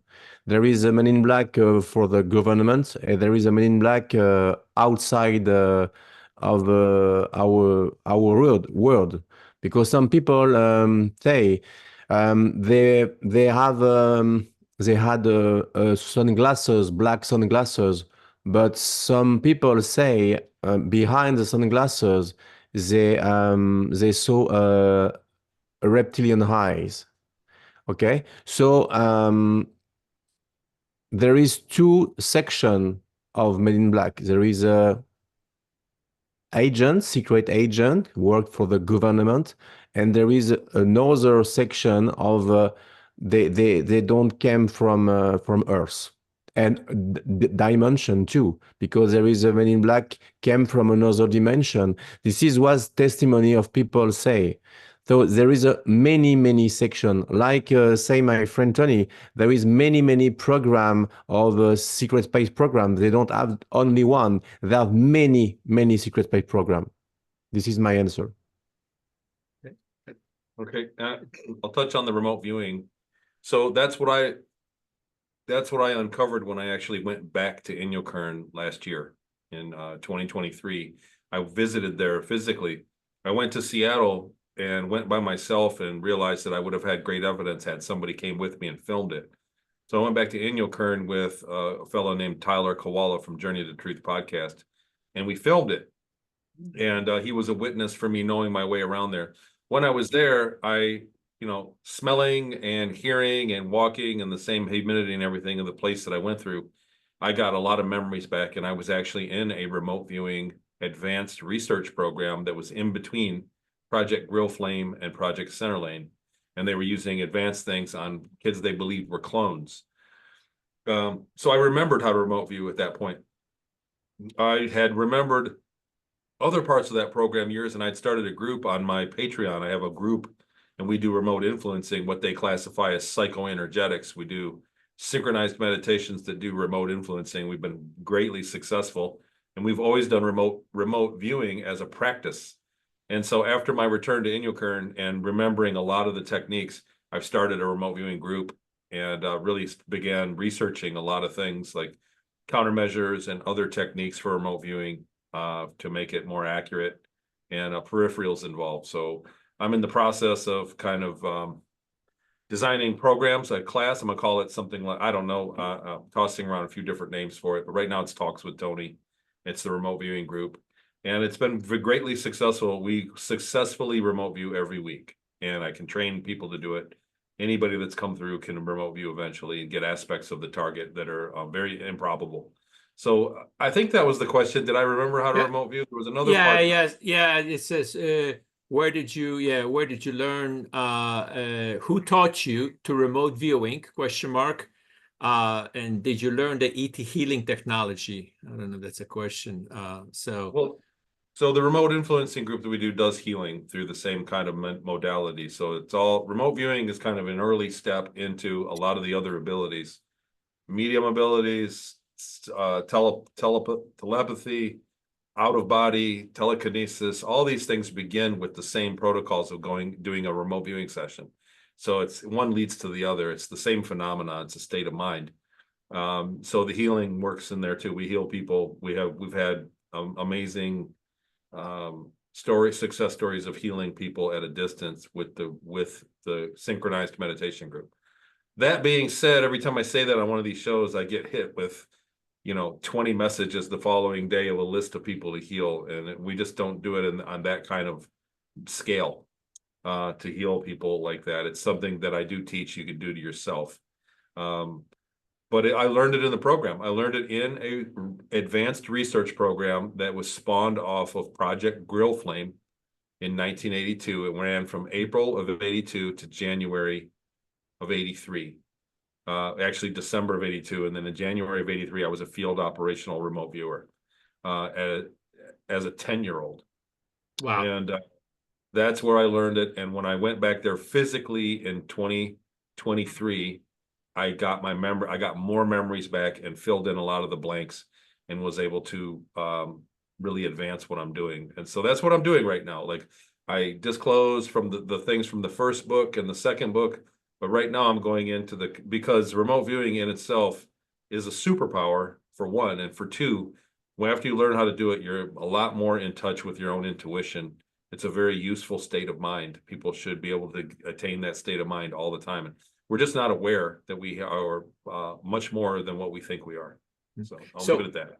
Yeah, thanks, Tony. So by any chance, when you were 10-year-old, do you remember by any chance who was your teacher for the remote viewing? Yes, I do. Oh, wow.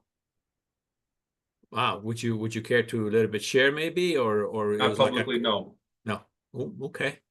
So this was so by doing so, I break the this was a classified program. And Oof. so the person has been questioned and the researchers know, but this is something publicly that, you know, I could get in trouble for. Got it. That's okay. We do respect that. So any other questions from anybody before we're gonna continue with Dani? Okay, not Kathy. Let's play Dani. Let's finish playing that then.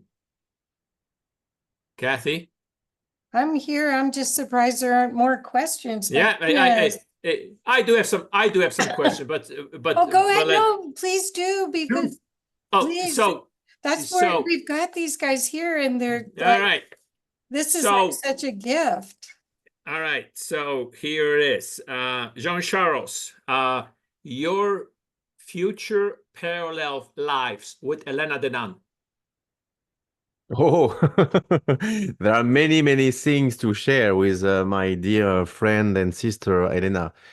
We lived together some extraordinary experience like teleportation under the Antarctica near the Vostok Lake. And we remember each other do the same thing in the same night with the same detail. And again, under the Sphinx in the Egypt. And Elena is a Egyptologist. I think it's a archaeologist, maybe. Just I don't know Yes. this. Okay, and she lived 7 years or 8 years student in Egypt, so she know everything in Egypt, the secret place, and you know. And when I was young, at 7. I describe what I live under the Sphinx with a secret place, and she describes the same thing in real because she knows this place. And GP, the military guys who share his experience with the Ark with Michael Sala, and explain the same thing, but it was a top secret mission. So we have a lot of corroboration between us and with Tony, me, Elena, and GP, and this is a lot of experience. We are able to teleport in different place, like for me in Mount Fuji. And the people in Japan tell there is a lot of story, but only in Osaka museum in very old paper, you know. So I can I can invent some detail, but it's in Japanese language, you know. So this is a proof that something really happened when we move in a different timeline and we remember each other, Tony, me, Elena, what we live together at this different place. With Elena, we have a lot of connection in different place in the world and in the space, because we met each other in Excelsior, the big mother spaceship of Toran. And at this moment, what I describe inside the Excelsior, I don't know Elena, and she described the same thing in his book, and his experience is unbelievable. And once again, we have this connection between us. And the awaken of people of humanity, it starts now. Like say Dani, It's not in 1 year or 2 years. It begin now. We are inside, in the eye of the cyclone. You know, the disclosure is on the way, and I'm very proud to be a part of this with my friend Tony and each of us. I'm very, very, very happy to be here for disclose my story and my experience with you guys. Bravo, bravo. Yes, thank you, Jean-Charles. Now, Tony, your life's relationship, future lives, past lives with Elena. You know, I don't have a lot of that. So No. the nature of my experience was very negative, and I think I have a lot of past lives and future lives pinched off. So not because of this life, but to insulate other lives. You know, I'm theorizing on the fly here, but my experience was something very traumatic. And so for me to remember that and connect to my future lives is like, I think that I think not knowing is also like remembering is a gift of mine. So remembering little details after a long-term memory is something that I'm gifted with. And these lives where, like Jean-Charles, where these overlaps are, I believe are there for me as well. But I believe to insulate them from the trauma that I went through, I don't remember them. Yeah, because you know there is no chance. You guys have picked each other to be this time here, right here, right now, as a team. It doesn't seem likely. And then when we all meet each other, there's a phenomenon. Like when we're all in close proximity to each other, there's a real phenomenon of something that happens. There's a magic there. And we do all have the feeling of knowing each other much longer than what we've actually known each other. Like there's a very tangible bond between us all. Awesome. Roger, you have a question. Yes, this is for both Tony and Jean-Charles.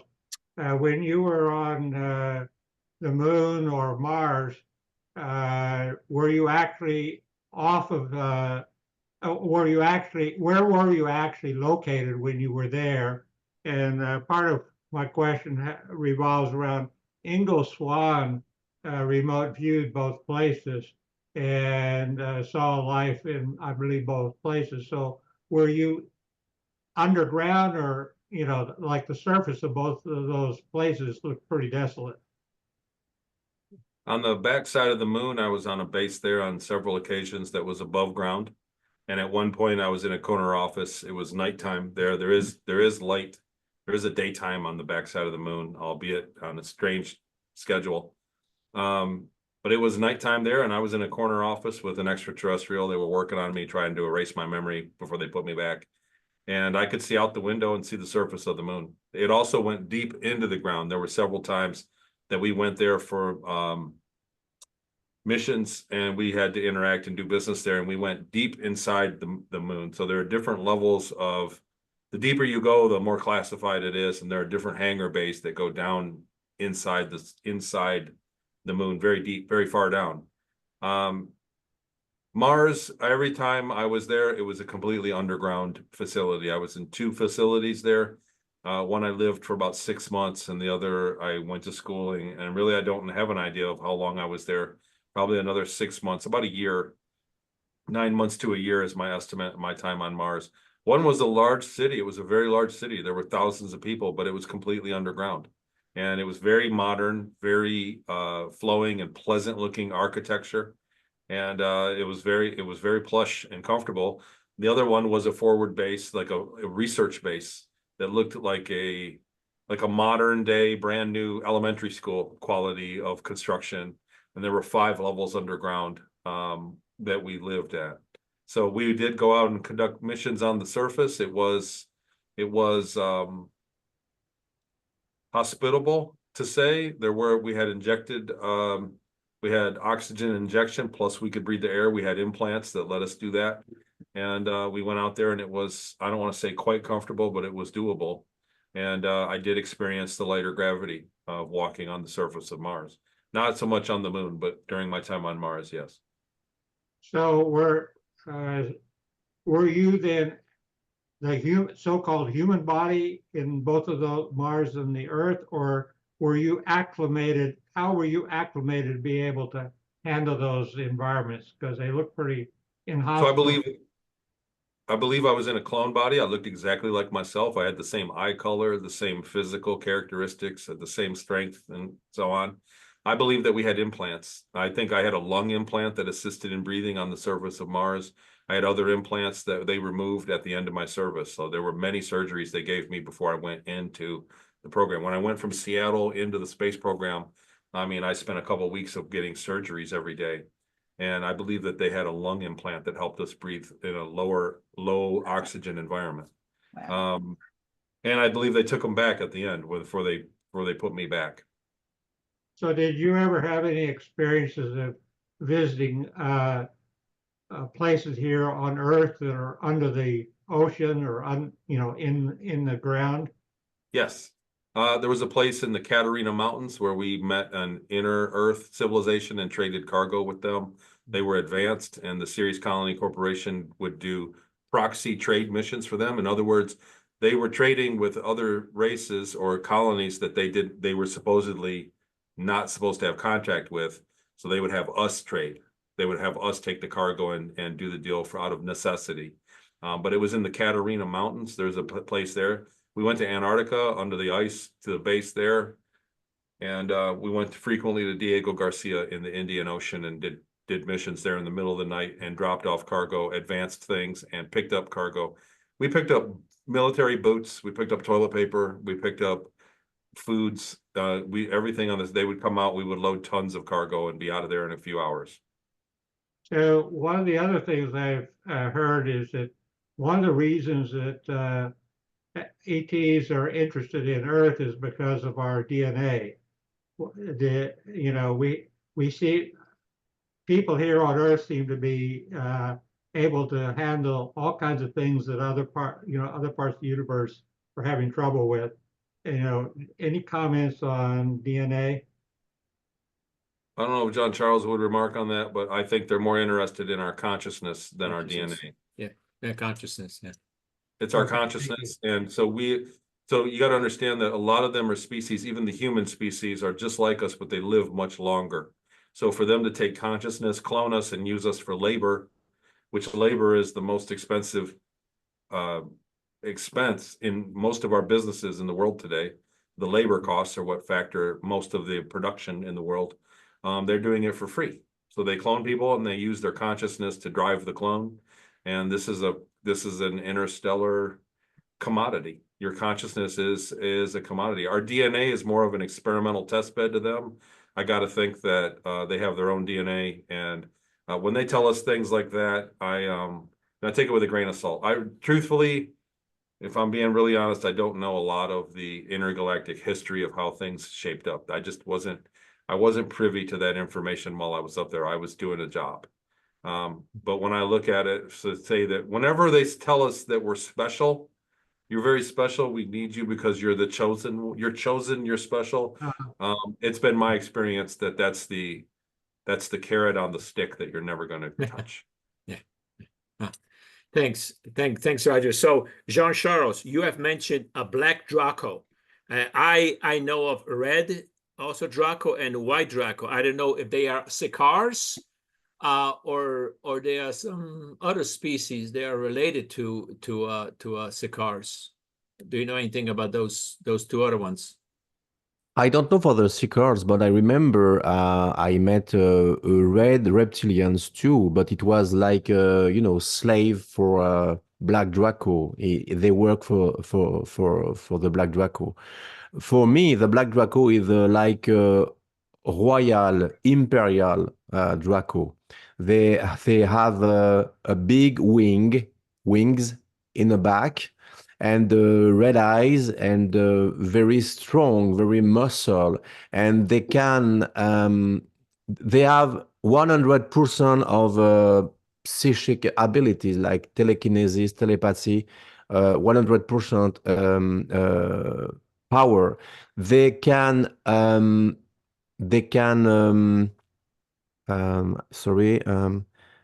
think what you think before you think. How do you fight stuff like that? I mean, geez. In a battle. You must think. Yes, when I was trained by a mantis and different extraterrestrial for the combat in the Solaris, they teach us.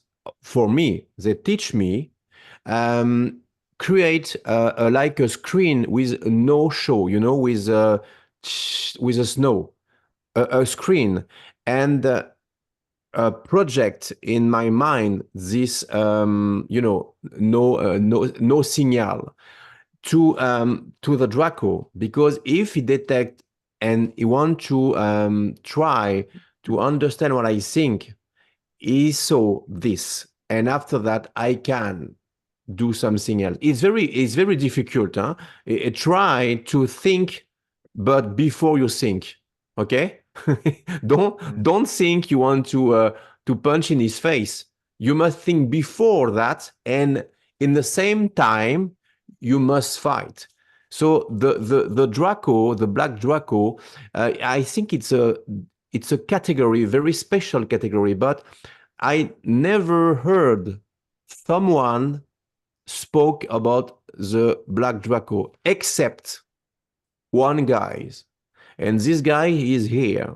His name is Tony. Tony explained, this is the only one person I heard about black Draco. This is right? Well, we did business with them. We traded with them on another world, and we did a mission there and traded for a raw material that was classified to them. Exactly. So I don't remember your question. No, that's just, you know, the question was, you know, the red Draco, and someone have mentioned a white Draco. I don't met the white Draco. I met the black Draco, and the red Draco work for the black Draco. Really? Okay. So there's a hierarchy. So in other words, there's a hierarchy, some kind of a pecking order. Exactly. Yeah. Yeah. Now, Tony, you have mentioned some very interesting things. So, soul splitting, soul extraction, which is essential to creating all those soldiers, all those bodies. So, in other words, they can split the soul, they can fracture the soul, they can put in some kind of box and ship it away and trade it to another world. I mean, am I blowing smoke here, or am I telling the truth here? So I think there might be a distinction. So again, I'm not a scientist on this, and when I was experiencing what I went through, I wasn't the doctor. So you can go into the hospital and have surgery done on you and come out and still not know what happened, right? So I experienced it, and I don't really know exactly what happened. I can tell you that I wasn't split. I was split into my awareness was, and my emotional mental faculty seemed to be diminished by half while there were two of me. And when the other one effectively ceased to exist right around the year 2000, I got a lot of my faculty back. So there was the night I was abducted, I was a straight A student. And the next day I went to a D student, D&E. So I literally had a mental loss of cognitive ability, emotionally, especially, and into my 20s, all through my 20s, my teens and 20s, it was very difficult. At the end of the timeline, when I make a timeline of when I was taken and go 20 years for that other person that was in the programs, when that ended, also in my life, I got my act together. It was like I got my acuity back. So soul splitting, I think there may be a distinction between what is really the soul and what is really your awareness or your consciousness. And I think I think we may be talking about different categories. I believe your soul isn't something that can be trapped.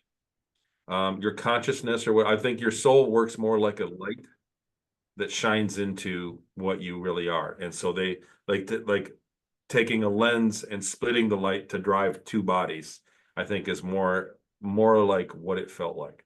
Another important distinction is I lived the 20 years in the space programs first. So in my mind, in my experience, when I think back into it, for me to think back to 11 years ago, 11 years old is 41 years ago. For me to think back to 9 years old is like 70 years ago to me. And it's that distance of memory is what it feels like. So I experienced that 20 years and then they put me back. And then I went on with my life. So that's the way the timeline felt for me. I hope that answered your question. Yeah. Yes, it's kind of It's a something like corroborate. that. Yeah, I think so. Was last year, Dr. Michael Sala had this interview. He have interviewed this guy, 3 interviews. I forget his name. He was stationed at the Diego Garcia. Geez, it slips my mind. And he actually Mark DeMizio. who?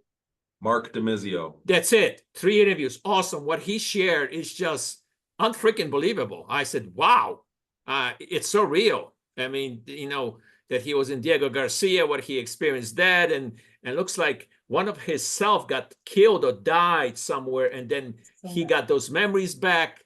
It was just weird. I mean, absolutely strange what he was, and he was conveying very, very clearly, like he just lived through it. I mean, so it's a real stuff. In other words, it's just a real McCoy.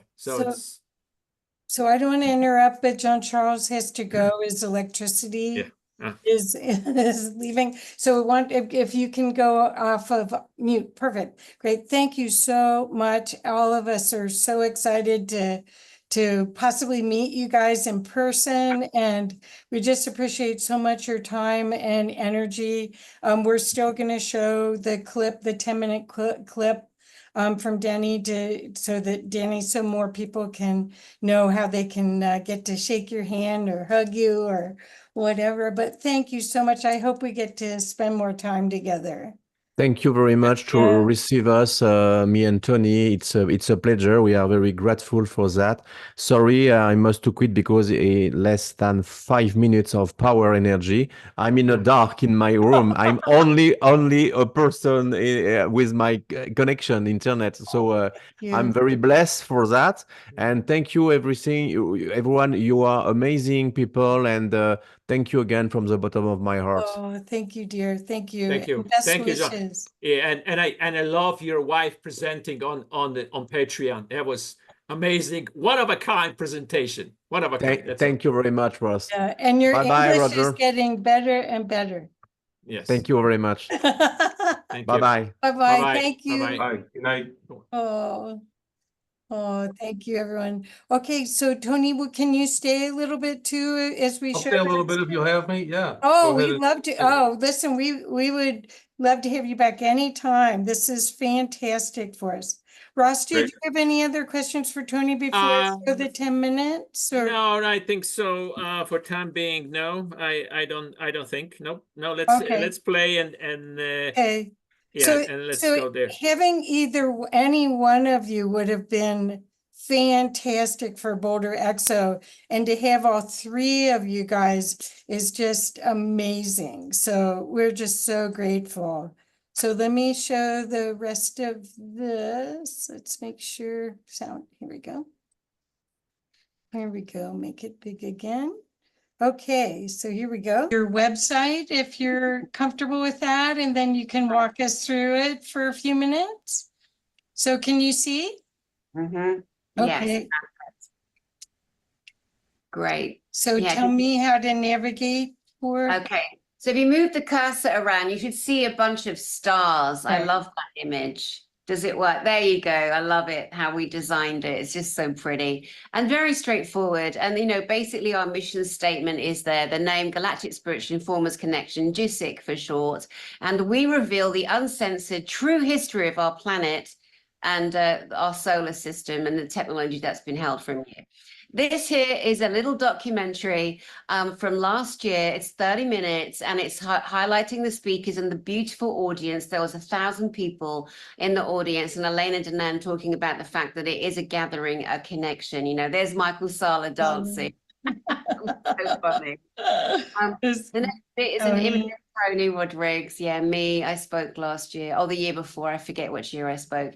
Here we have the actual hotel, and look at the space outside. There is so much skyscape we have already organized with the Galactic Federation of Worlds, the military faction of all those beautiful beings I mentioned to you earlier.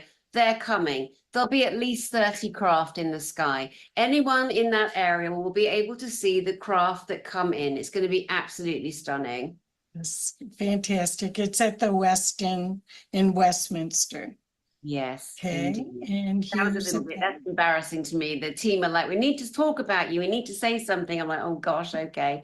I want people to sign up as well on the website because I send out videos that don't always go to the general public. We connect with you. We let you know about technology that's coming out. So it's really a good thing to join our mailing list at the bottom of the first page. Okay. Now, Elena Danan, this glorious, glorious woman, she's the bravest woman I know, the most talented woman I know. She works like a president, sleeps 4 hours, bringing information, working on so many different books. She is beyond majestic and has the training as an archaeologist, many years in Egypt. At one point, she was the single leader of the Temple of Karnak and the translation of the hieroglyphs. That was her job. She is, most people don't know these things about Elena Danan. She is incredible. Dr. Michael Sala, loved, adored by the military at the highest level. He's like a librarian, researcher who's put so many things together, written so many books on the truth of disclosure on your planet. Jean-Charles Moyen, a Frenchman, a movie director who directs and makes his own films of what's actually happened to him. He is coming on. Yes, you'll see him later, so I won't say anything more about him, but oh, wow. Yes. Oh, wow. Look at this legend. Chris. Look, yeah, Northrop. Yeah, she's Who my has friend not- too. Oh, my God. Is she not Yes. the most staggeringly incredible woman who has suffered so much? And at one point was, you know, top 12 trusted doctors on the planet, you know, all over Oprah Winfrey when we thought that was a good thing. Yep. Because she stepped out and said, right, COVID, this nonsense, that nonsense, there's something really wrong here. She exposed the medical industry and they have blacklisted her. Well, she gets a lot of love at our conference and brings information, all uncensored at our conference. We can't tell the stuff online. She Right. tells stuff that is going to shock the boots off people. Yep. You just wait. There's Tony Rodrigues, who you're going to have later, my darling friend, who was kidnapped by the Illuminati, sold into a satanic family, then to the military. I mean, the stories are just outrageous. Dr. Lee Merritt, now that lady there, who remembers when she came out during COVID? She came out of the Navy, a top naval surgeon, president of the American Surgeons Association, blacklisted again because she said, in the Navy, the things we're doing, the stuff we're not sharing, the illegal things that we're doing as a Navy. So she exposed and she got really booted and kicked out. Nikki Allen, one of Great Britain's best psychic clairvoyant mediums. This lady has an inroad to the angels, to the angelic realm. It has been proven over and over. Kathy, last year, she did a beautiful session with the audience and she took us to heaven. She showed us how to do it. That's the other thing. Worship no one. Learn the tools, hear the information, get to do it for yourself. Now, Jerry Wills, there's our alien, our 6'8". He sent me that picture as a joke, Kathy. I love it. I said, do you know what, Jerry? I'm going to use that photo because it is mocking the tin-foiled hat people, but actually you are a real life, full-blown, born off-planet alien, so we're going to use it.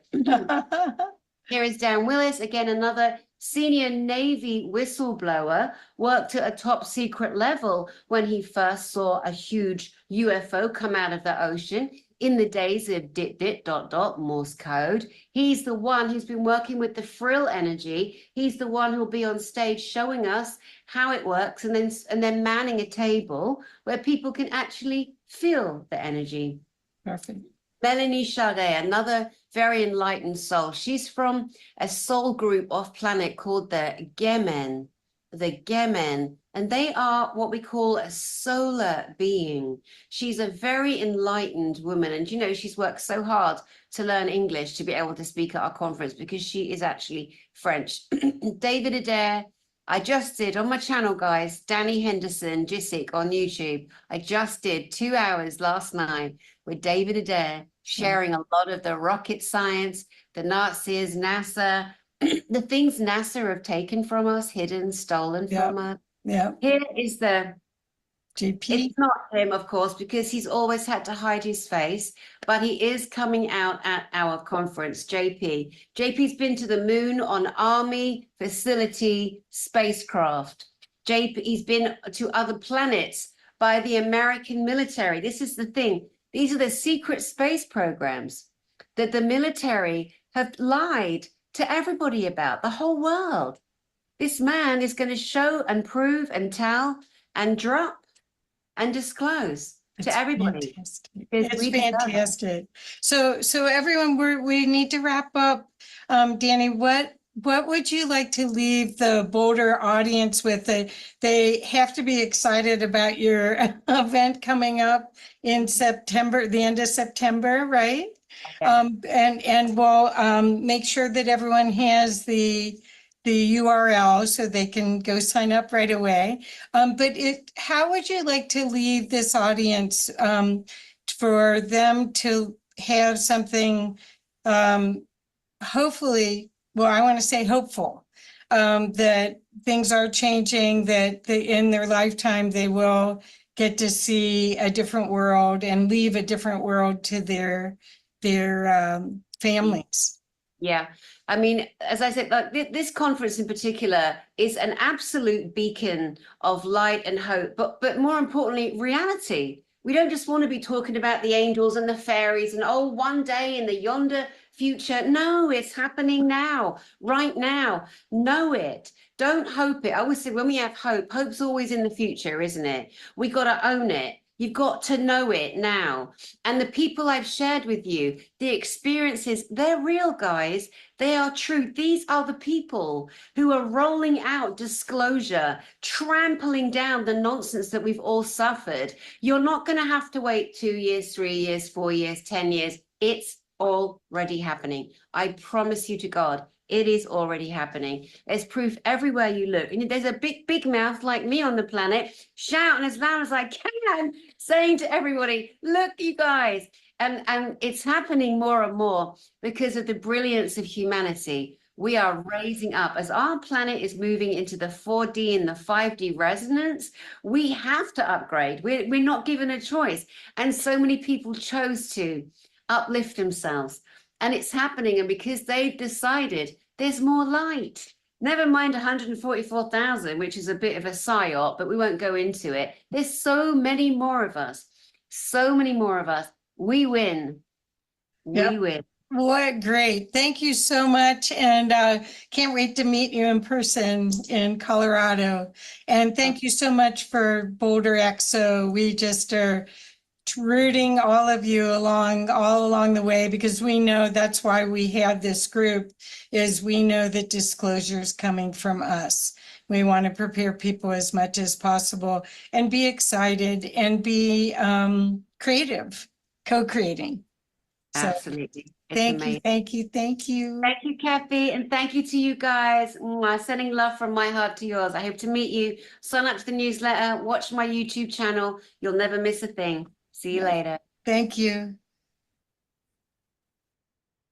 Thank you, Kathy. Thanks. All right. That was awesome. Yep. So Tony, any insight into the pods, those new pods on the moon that's been reactivated, or anything that you can share that you know about it, what's happening, what Elena have shared? So I don't have a lot of insight into current intel, what's going on. So I'm always on to my testimony, and my presentations are based on finding new evidence behind my own testimony, because I was already a lot, and then presenting the evidence so that people can kind of get their head around that this is reality. You know, like, it's one thing to present my information to a believer or a researcher, such as yourself and the other, I believe it was Roger, who pointed out the other girl. And he said, this is information I've heard already. So it's very easy for me to present my information to him. But that's not the audience we need to reach at this hour. We need to find people that have no clue that this is the reality we live in, that it's that progressed, that our government, that we are being abducted and working in these programs, that people are traveling all over the galaxy, that most people are falling for the technologies of today, the poisoning and the mental psyops, the programming that we get through our social media and our mainstream media. People are falling for it because they don't believe it's possible. They don't believe this technology is real. And the thing is, the technology is very advanced, far beyond what we are still in the Stone Ages with our gigantic trinket computers and our phones that are in our pockets. And so I'm always looking for new information to present that for those people.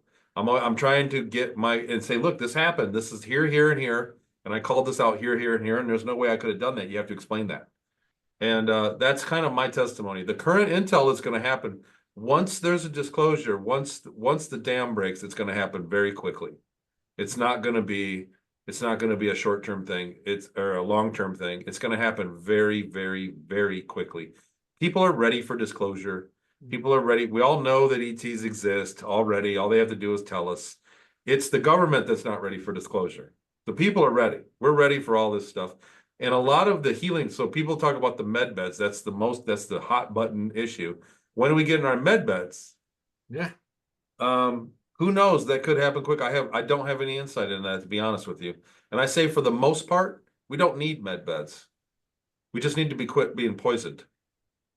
They're led us astray. The medicine and the food are, it's not even debatable anymore. The FDA is checked out. The United States they're poisoning us. They don't want to pay us our Social Security, man.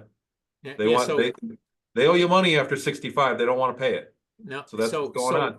Yeah, Elena have just shared in something very interesting very recently on one of the ladies out of Japan podcast that some of those patents supposed to be getting ready to release. If they just release those patents, though, it will be like a floodgate. It will be unbelievable. But looks like she have alluded that there might be some patents that are being kind of released or will be released. I don't know if that's any truth to that. So in conjunction with so in my third book, there's a chapter 3.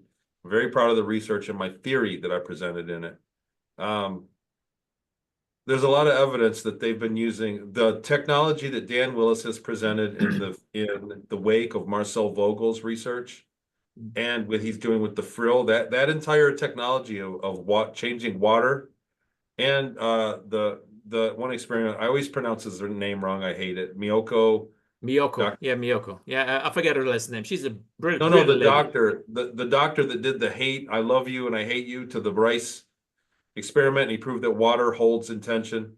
Oh yes. Anyhow, Emoto. Yeah, Dr. Emoto. Yeah, Dr. Emoto. That consciousness influence into water, and Dan Willis and Marcel Vogel and a fellow named Dan Winter all have science around this. So I took that a step further, and I noticed that a lot of the configuration. So I built one. Of Dan's machines.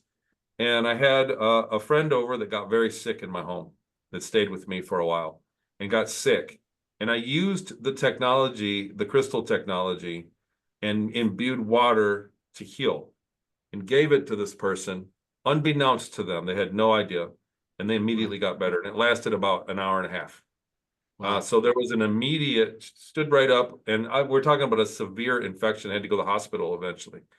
But I gave this water that I had imbued, and I went, oh my God, it worked.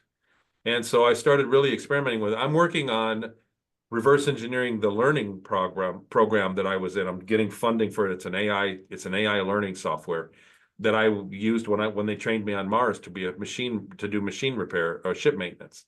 So I'm reverse engineering that technology to build a learning software that can adapt to curriculum. Anyhow, in part of that, I thought I could imbue the water. They found that Marcel Vogel's water imbuement that he was doing, you could use a sedative, and if people drank the water, they would get sleepy. And you're not adding it to the water, you're adding the electric shape of the water, the holographic electric shape of the chemical to the water. The water remembers it. They found that if you imbued it, that if you used a sedative chemical and imbued that piezoelectrically into the water, and somebody drank it, they'd get sleepy. And they can do this. So I went, wait a minute. This is the same shape as our Egyptian obelisks. And I noticed that the array and the distances. And then I looked around the cities around the world, and lo and behold, there are perhaps dozens of these arrays near rivers that are feeding water supplies around the world. And I'm going to present on that. And that technology is one of those things. Like, we could be under mass influence from piezoelectric influence, imbuement of our water supply that can change. We're talking about mass mind control. So there's a way around that. You talk about the med beds. The very first thing that you need to clean up in your life is your water and your air, because those are the most frequent intakes that you have in your lifetime. That's number one. So you have to get your water pure, and you have to maintain your air, get the dust out of your air. And that's the first step to health. And then it's your food, and then it's your exercise and your sleep. Like, it goes in that order, but water is up there pretty high. And when I look at it, you have to read the book, and I will present on that. So the first time that I'm ever going to present the slideshow on this theory of mine on the large psychoenergetic monuments, it is psychoenergetics. It's a takeoff of the program I was in and the technology that Dan Willis is working on. The first time that I'll present on this will be at this year's GSIC in Denver. Like, I always save the best presentation for Danny's conference, because it's the big one. But I will present on that, and there's some very easy steps that people could take, but we may have been influenced subtly through our water for all along, since, the Karnak temple. Yeah, because that was my kind of a next question. What are you going to be presenting at this year GSIC? So say, wow, what is Tony's going to present on? So the results of the remote viewing group that I started, we've had great results in remote viewing, and we've done some controversial things in remote viewing. I'm going to present on those things that they don't want us to know about remote viewing. I'll present on those, and then on basically the substance of my third book. So Beyond Sight, like, this book just came out it's only 2 months old. Yeah. And the things that I did, I did a lot of research. It's not that thick of a book, but the research I did was a mile high. And I did a lot of research for what's aggregated into that book. And that's going to be the bulk of my presentation this year. Thank you. Thanks for the insight. Roger, you have your hands up. This is not so much a question, but to supply some additional information, correlates with what everybody's already said. The question has come up, what about your security, in some of these past years? And one of the things that, Penny Kelly's in her early 70s now. She was awakened over 40 years ago about this whole thing. And she made it very clear that her people, that she always refers to the civilization that got her here as her people. But they told her explicitly for years on end, have a low profile. So she has lots of courses on learning how to, work with your intuition and so forth. But she recently has pointed out that they told her, okay, it's time to go full tilt. The earth people are ready to wake up, and you're more protected now than you were, 10 years ago. You would have been actually wiped out if you had said 10 years ago what you know now and what you're talking about now. So that was one thing I wanted to relate. The other one was that through her and some other people, I've noticed that once we get through this nonsense that we're dealing with now, there's a much brighter future for us all at the end of the rainbow, so to speak. But there was one other comment here, is that a lot of the bad guys, the bad people, if you look at the back of a dollar bill, I think you have the pyramid, okay? And the very top of the pyramid's the eye. Well, the bad guys are the ones at the top. And what Penny has pointed out is those guys have all left Earth at this point. Yeah, sure. But the problem is that all of the people below that top, they don't know that they are suckered into this situation. So they're still here thinking they're carrying out their mission. So we still got to deal with all those people. So I just wanted to relate, other things that I'm aware of that relates to what has already been shared today. And I'm really glad that, everybody's been willing to get on, and Jean-Claude, Charles, and Tony, and Dani to share their experiences, because it relates to a lot of things that I'm already aware of, but you brought in new things that I haven't been paying that much attention to, and I'll check on them. Thank you. Thank you. Yeah, absolutely. The baddies, that's what Dani said, the baddies been kicked off this planet in our solar system September, October of 2021. So that is a given fact. Well, that just confirms what Penny's already said. Okay, she's made the same observations. Yeah, thanks you. So Tony, there are two native species on Mars. I don't know if you know of them. They are much older, much ancient than we are humans, what they're supposed to be. Can you tell us a little bit about them? I mean, it'll be fun to meet them someday, maybe. I mean, we were briefed on the reptilians with tails, and we were briefed on that species, but I never had any interaction with them. And we were actually in a territory doing war games with the insectoid species, and I did have encounters with them, and in fact, combat. We were in combat with the insectoids. Really? Wow. Fascinating. The whole Mars thing is in the first book, Series Colony Cavalier. But the truth is, out of the 20 years, I was only on Mars a short time, less than a year. And so it is because so many other testimonies don't overlap with Mars. A lot of people want to hear about that, but the truth is I wasn't there very long. But I was a support unit, a support soldier.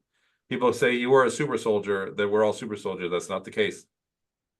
I was a support soldier. They were it was an experimental program to try to put as many soldiers on the ground and support the actual expensive, well-equipped soldiers to try to match the numbers that the insectoids could put out. So they could just come with numbers, and it was overwhelming, their project. So they had our project, and it failed.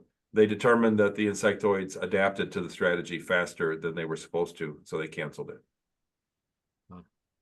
Yeah, I guess so. One of those days we're gonna meet those two ancient races on Mars as a humanity, and we're gonna have a very interesting, I don't know, reality check maybe. It'll be, we'll probably see videos about them and things, but I don't think we'll go on vacation there and go meet them. It'll be a military liaison, probably. I think that the first thing that happens after disclosure is access to the database. So the solar system web, not the World Wide Web, but the solar system wide web. Once we get access to that, it'll happen very quickly, that people are brought up to speed. And honestly, I think a lot of people will change their behavior when they realize that we're a much smaller species than what we think we are. Yeah, so like, for example, Elon Musk is, and he's supposed to be one of the white hats. He wants to go on Mars and retire, actually, or live and die there. I mean, what do you think about that? I mean, is he joking? No, he's not joking. There are places on Mars he can go touch down and set up a city and nothing will happen. There are also places on Mars where, he'll be in contact that we don't even have airspace rights to. So there are other species, there are other organizations, let alone species. There are other organizations that are on Mars. It's not one. The Mars Colony Corporation isn't in charge of all of Mars. So there are other species that have their pieces of the pie cut out. And when you look at Mars, it's only 1% of the atmosphere. But because it's half the size of Earth, it's actually quite a bit of atmosphere that goes higher than the Earth's atmosphere. So there is a great deal of atmosphere. But there's only a narrow band where it gets up into the 60s and 70s during the day. There's only a very narrow band along the equator, a little ways above the equator, that's habitable. And so this is going to be a very contested real estate. And so the Elon Musk colonies are going to aim for that band of heat, and they're sure to find some company, I'll bet. Wow. Yeah. Roger? So Tony, do you have any experience with Area 51 in Nevada? Me, no, not personally, no. Well, one of the things that Penny shared was that a student of hers asked about Area 51, so she actually went there incognito, okay, and went down the many layers through the elevator, underground, and saw a conference room that had a meeting going on, went in there, and immediately there were ETs in there that sensed that she was there and chased her out of there. The Earth people didn't see her, so we have apparently we have ETs that are been helping our military. I'm curious, are you saying she was remote viewing it? She went there consciously okay, I'm not sure exactly what term to use, but she didn't physically in the physical body, but she was there as a real person consciously. The military has, in conjunction with ETs on joint ET and military bases, their own psychic defense or their own countermeasures defense teams consisting of ETs and humans. Other places on the Earth, the military does have countermeasures. They have teams set up that came out of Gateway and Stargate. The later, after those programs were canceled, they have operational remote viewing countermeasures teams. Like, this is a reality. Remote viewing countermeasures are real. So I proved it with my group, and this is another thing I'm presenting at this year's GSIC. But this is a real fact of military life, is they have full-time 24/7 teams that are projecting false targets, false screen targets against anybody that would remote view a clandestine facility. Yes, and Tony. She was chased out of there all the way back to Michigan and had to promise that she would never interfere again because she was actually concerned that they were going to wipe her out, right at that point in her life. So pretty smart lady to pay attention. Yeah, thanks, Roger. So I don't know, Tony, you have probably seen it, watched it, latest Dr. Sala and concerning Dr. Brown and his remote viewing. I haven't watched it, but I'm aware of the issue. Yeah, so they're putting a blockage, and this is very interesting insight, and Elena provided some amazing insight into their remote viewing and providing those screens that they can fool you that you are remote viewing one thing, but in reality you are not. It's so we are able to perturb the data on remote. Firstly, every week I have a beginner team and an intermediate team and a pro team. So I have 3 different groups of people that are different levels of remote viewing. We are better than 1 in 250,000 probability every single week in remote viewing the target. So correct aspects of the target. Like, remote viewing doesn't consist of drawing a picture of the target verbatim or a photorealistic painting of the target, though it does happen. Most of the time we're looking for accurate aspects of the target. If it can be anything in the universe and they go and it's the Eiffel Tower and they draw a large spire that's made out of steel, it's the odds of that are unlikely. So there's a scoring system. But we are able to really greatly perturb the score. We are able to intercept if we put our minds to it and skew the data. So this is a reality of remote viewing. A lot of people don't want to admit it because it's a big business. Guys are making millions of dollars selling remote viewing services. And there's financial forecasting. There's a lot of things going on. So they don't want you to believe, they don't want anybody to know that remote viewing can be tainted. But that is the case. I will present the data in Denver this year. Yeah, let's see. Okay. So does anyone have any other questions? Could we maybe have that when they're doing their show in Denver? Yeah, Or- it's in the chat. If Okay, you it's in can the chat. see, Thank and you. I did put that you can copy the chat. We'll have this recording okay. available with all the links to all Tony's books and John Charles' work and to the conference for everyone. We really are hoping that people will get a chance to experience this. in Thank you. person. Love to meet you guys in person. Yeah, thank you so much. We will. We Yeah. will. We will. Sure. You'll be surprised. So let's see. What else? What else do we have here from our group? Anyone have any comments, any questions? Just gratitude for me. Likewise. All right. I guess so on that note, Kathy, what are we gonna wrap it up We're or going to wrap it up and we're going to just thank everyone for supporting what we're doing and please tell your friends. Our next one, we have Mary Rodwell has agreed to speak at our next one. So I don't have her subject yet, but looking forward to September to having that information available. And just want to, again, tell your friends about this. We hope to at some point be able to meet in person again, but right now we're able to work with so many incredible people over online. So thank you. Anybody else want to say anything? I just so grateful for Tony. yeah, Thank you, Tony.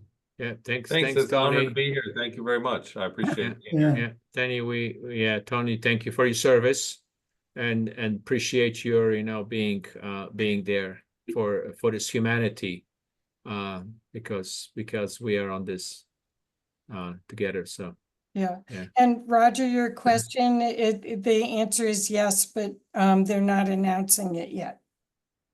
So, but everyone, you can press the 3 dots on the chat if you want a copy of the chat, or I will have all that information available for you in the description when you get the recording. Okay? Thank you all so much. thank you. So on Yeah. that, Thanks, we're everybody. gonna end. Thank you. Thank you, everyone. See you in Denver. See you in Yeah. Denver. Bye. Yeah, Thank Westminster, you, thank you so- Westminster, Colorado. Yeah. Beautiful, beautiful. Yeah, Beautiful the skies. Weston's fabulous. Yes, We it did is. several events there. It's wonderful. Yeah, awesome energy.